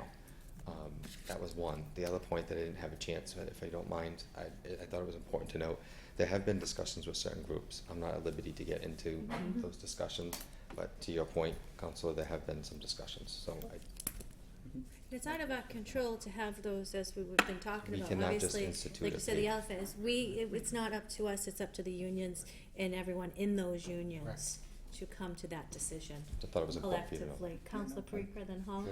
It's been tough. Thank you.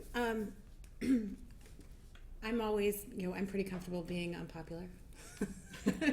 So I don't mind that at all. And I'm grateful for the conversation that's taken place and how we typically refer to the school department as the 24th department.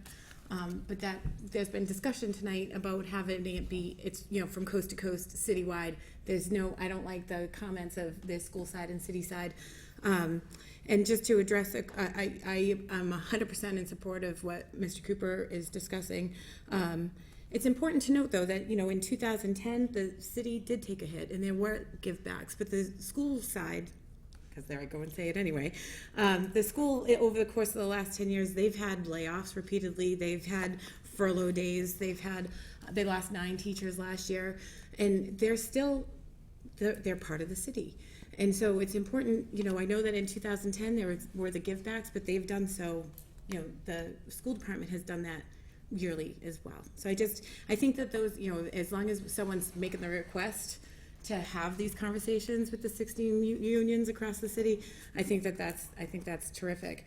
And I agree. I think that it would be nice to have, we have two competing bodies right now out there in Facebook world that have all sorts of different ways to try and solve the solutions. So I guess is how do we make that happen? My question would be is who do we appoint to make that happen? Do we talk to the mayor and say, can we get a group together to do this and bring, recruit people from everywhere else? I'm gonna make a proposal at some point. It can't be at some point, it has to be. No, I have it all ready to go. Let's do it. I got it ready to go. I've already looked at it, designed it, I just have to. So I have the floor, so I think that's awesome, and I think that you should get that going, and whoever you think that needs to go to, but again, it's really important, the tapestry of the city of Attleboro has always been school side, city side, and that has to stop. It has to stop, and it has to stop right now, and it stops here. We can implement that tonight, that we no longer refer, it shouldn't be the 24th department, it should be the first department. Or the second. A department. Or the department. So, She has it's the fine. floor, So, she said to Julie, she has the floor. whatever work that you're doing that we can't discuss, I appreciate that, and I want you to move forward as bestly as you can. So thank you. Frank, did you have something to Yes. say? Yeah, one of the, thank you, Madam Chair. Years ago, I had advocated, that when it came time to doing the budget, that, since right now, the budget's developed by two different sides within the city, that we get to the point where, when it comes to developing the budgets, is done at one time with everybody working together. And I know there's legal reasons and other things why that makes it very, very difficult. I've been an advocate for a long time, that we need to work together to solve problems. That was the driving force behind, as you saw last term, regular meetings that we were having with the school committee, where the school committee chair would appear before this body, I would appear before that, to keep the dialogue going, keep things actually moving. Right? We need to be able to work together to solve these. And sadly, in recent weeks, we've become very divisive, with combination of misinformation, whatever, lack of understanding, trying to deal with this. I think that a lot of the comments that we've had probably in the last 30 minutes, I think have been very, very productive in terms of looking to try to solve it. And there are certain things that may or may not work. The comments of Councilors Reynolds and Cooper, for example, and the mayor alluded, and the mayor and I have had some conversations, and I've had conversations with others somewhere along that line. Not really to go into details about them. But even if we're able to get some of these things done, the sad reality is that this is only going to put a temporary stop to the problem. Right? When you look back, the schools and the communities in this state have been having problems. This is not something that just started this year or 5 years ago or 10 years ago. Go back, it's been going on since the late 1970s. We're 40 years into this, actually. I mean, part of the reason that the item that Councilors Parika and Denley brought in about a new business, that was the act of 1987, almost 30 years ago. And why was that? Because they were seeing the problems, with the funding for the schools. Right?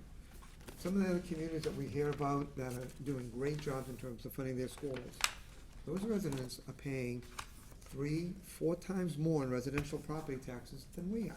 They can afford it. Some of those communities only have one school.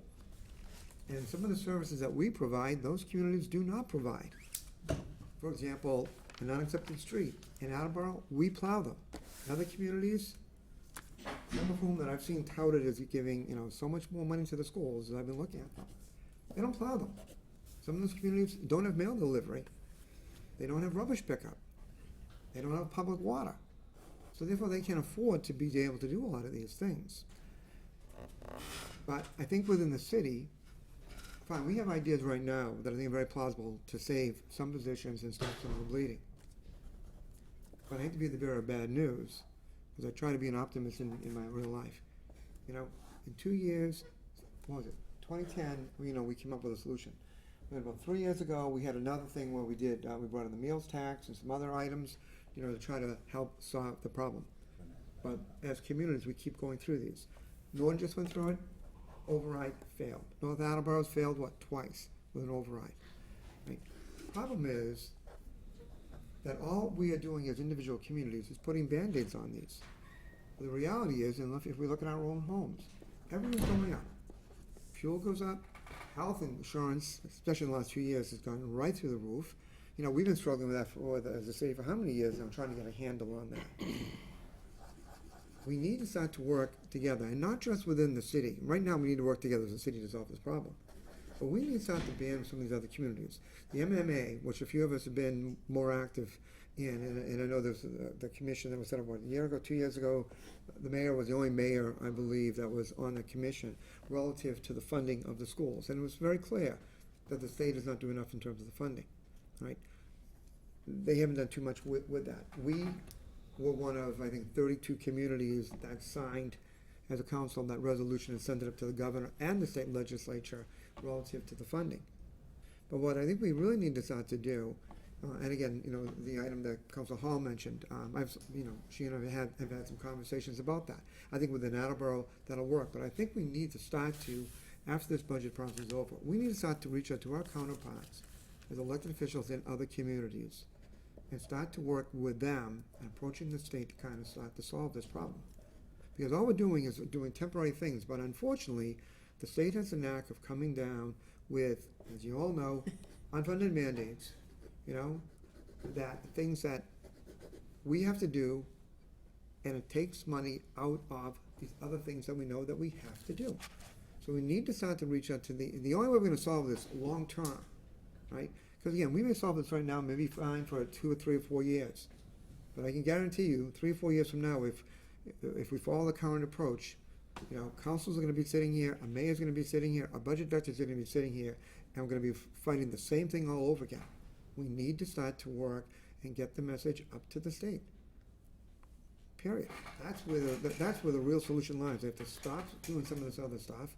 We haven't gotten a lot of receipts going back to what, 1980s?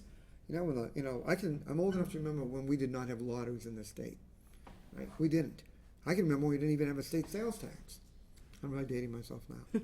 But when these things came down, the idea was these are going to pay for other services. You know, they raised the gasoline tax to give us money for the bridges and roads. That hasn't worked out too well. When they started the lottery, money was supposed to come back to the cities and towns. We don't. State legislature has kept it. You know, I remember looking at these figures back in 1992, and if we had started to get some of the money from the state lottery funds at that time, we would not be having some of these problems. We would not have had some of these problems. So again, sadly, we can come up with things, and you know, I don't have a problem with the state saying they want, you know, us to take greater share for our, for education, for other things. Fine. Then stop tying our hands by sending down these other things that we have no choice what to do. And the same goes for the federal government.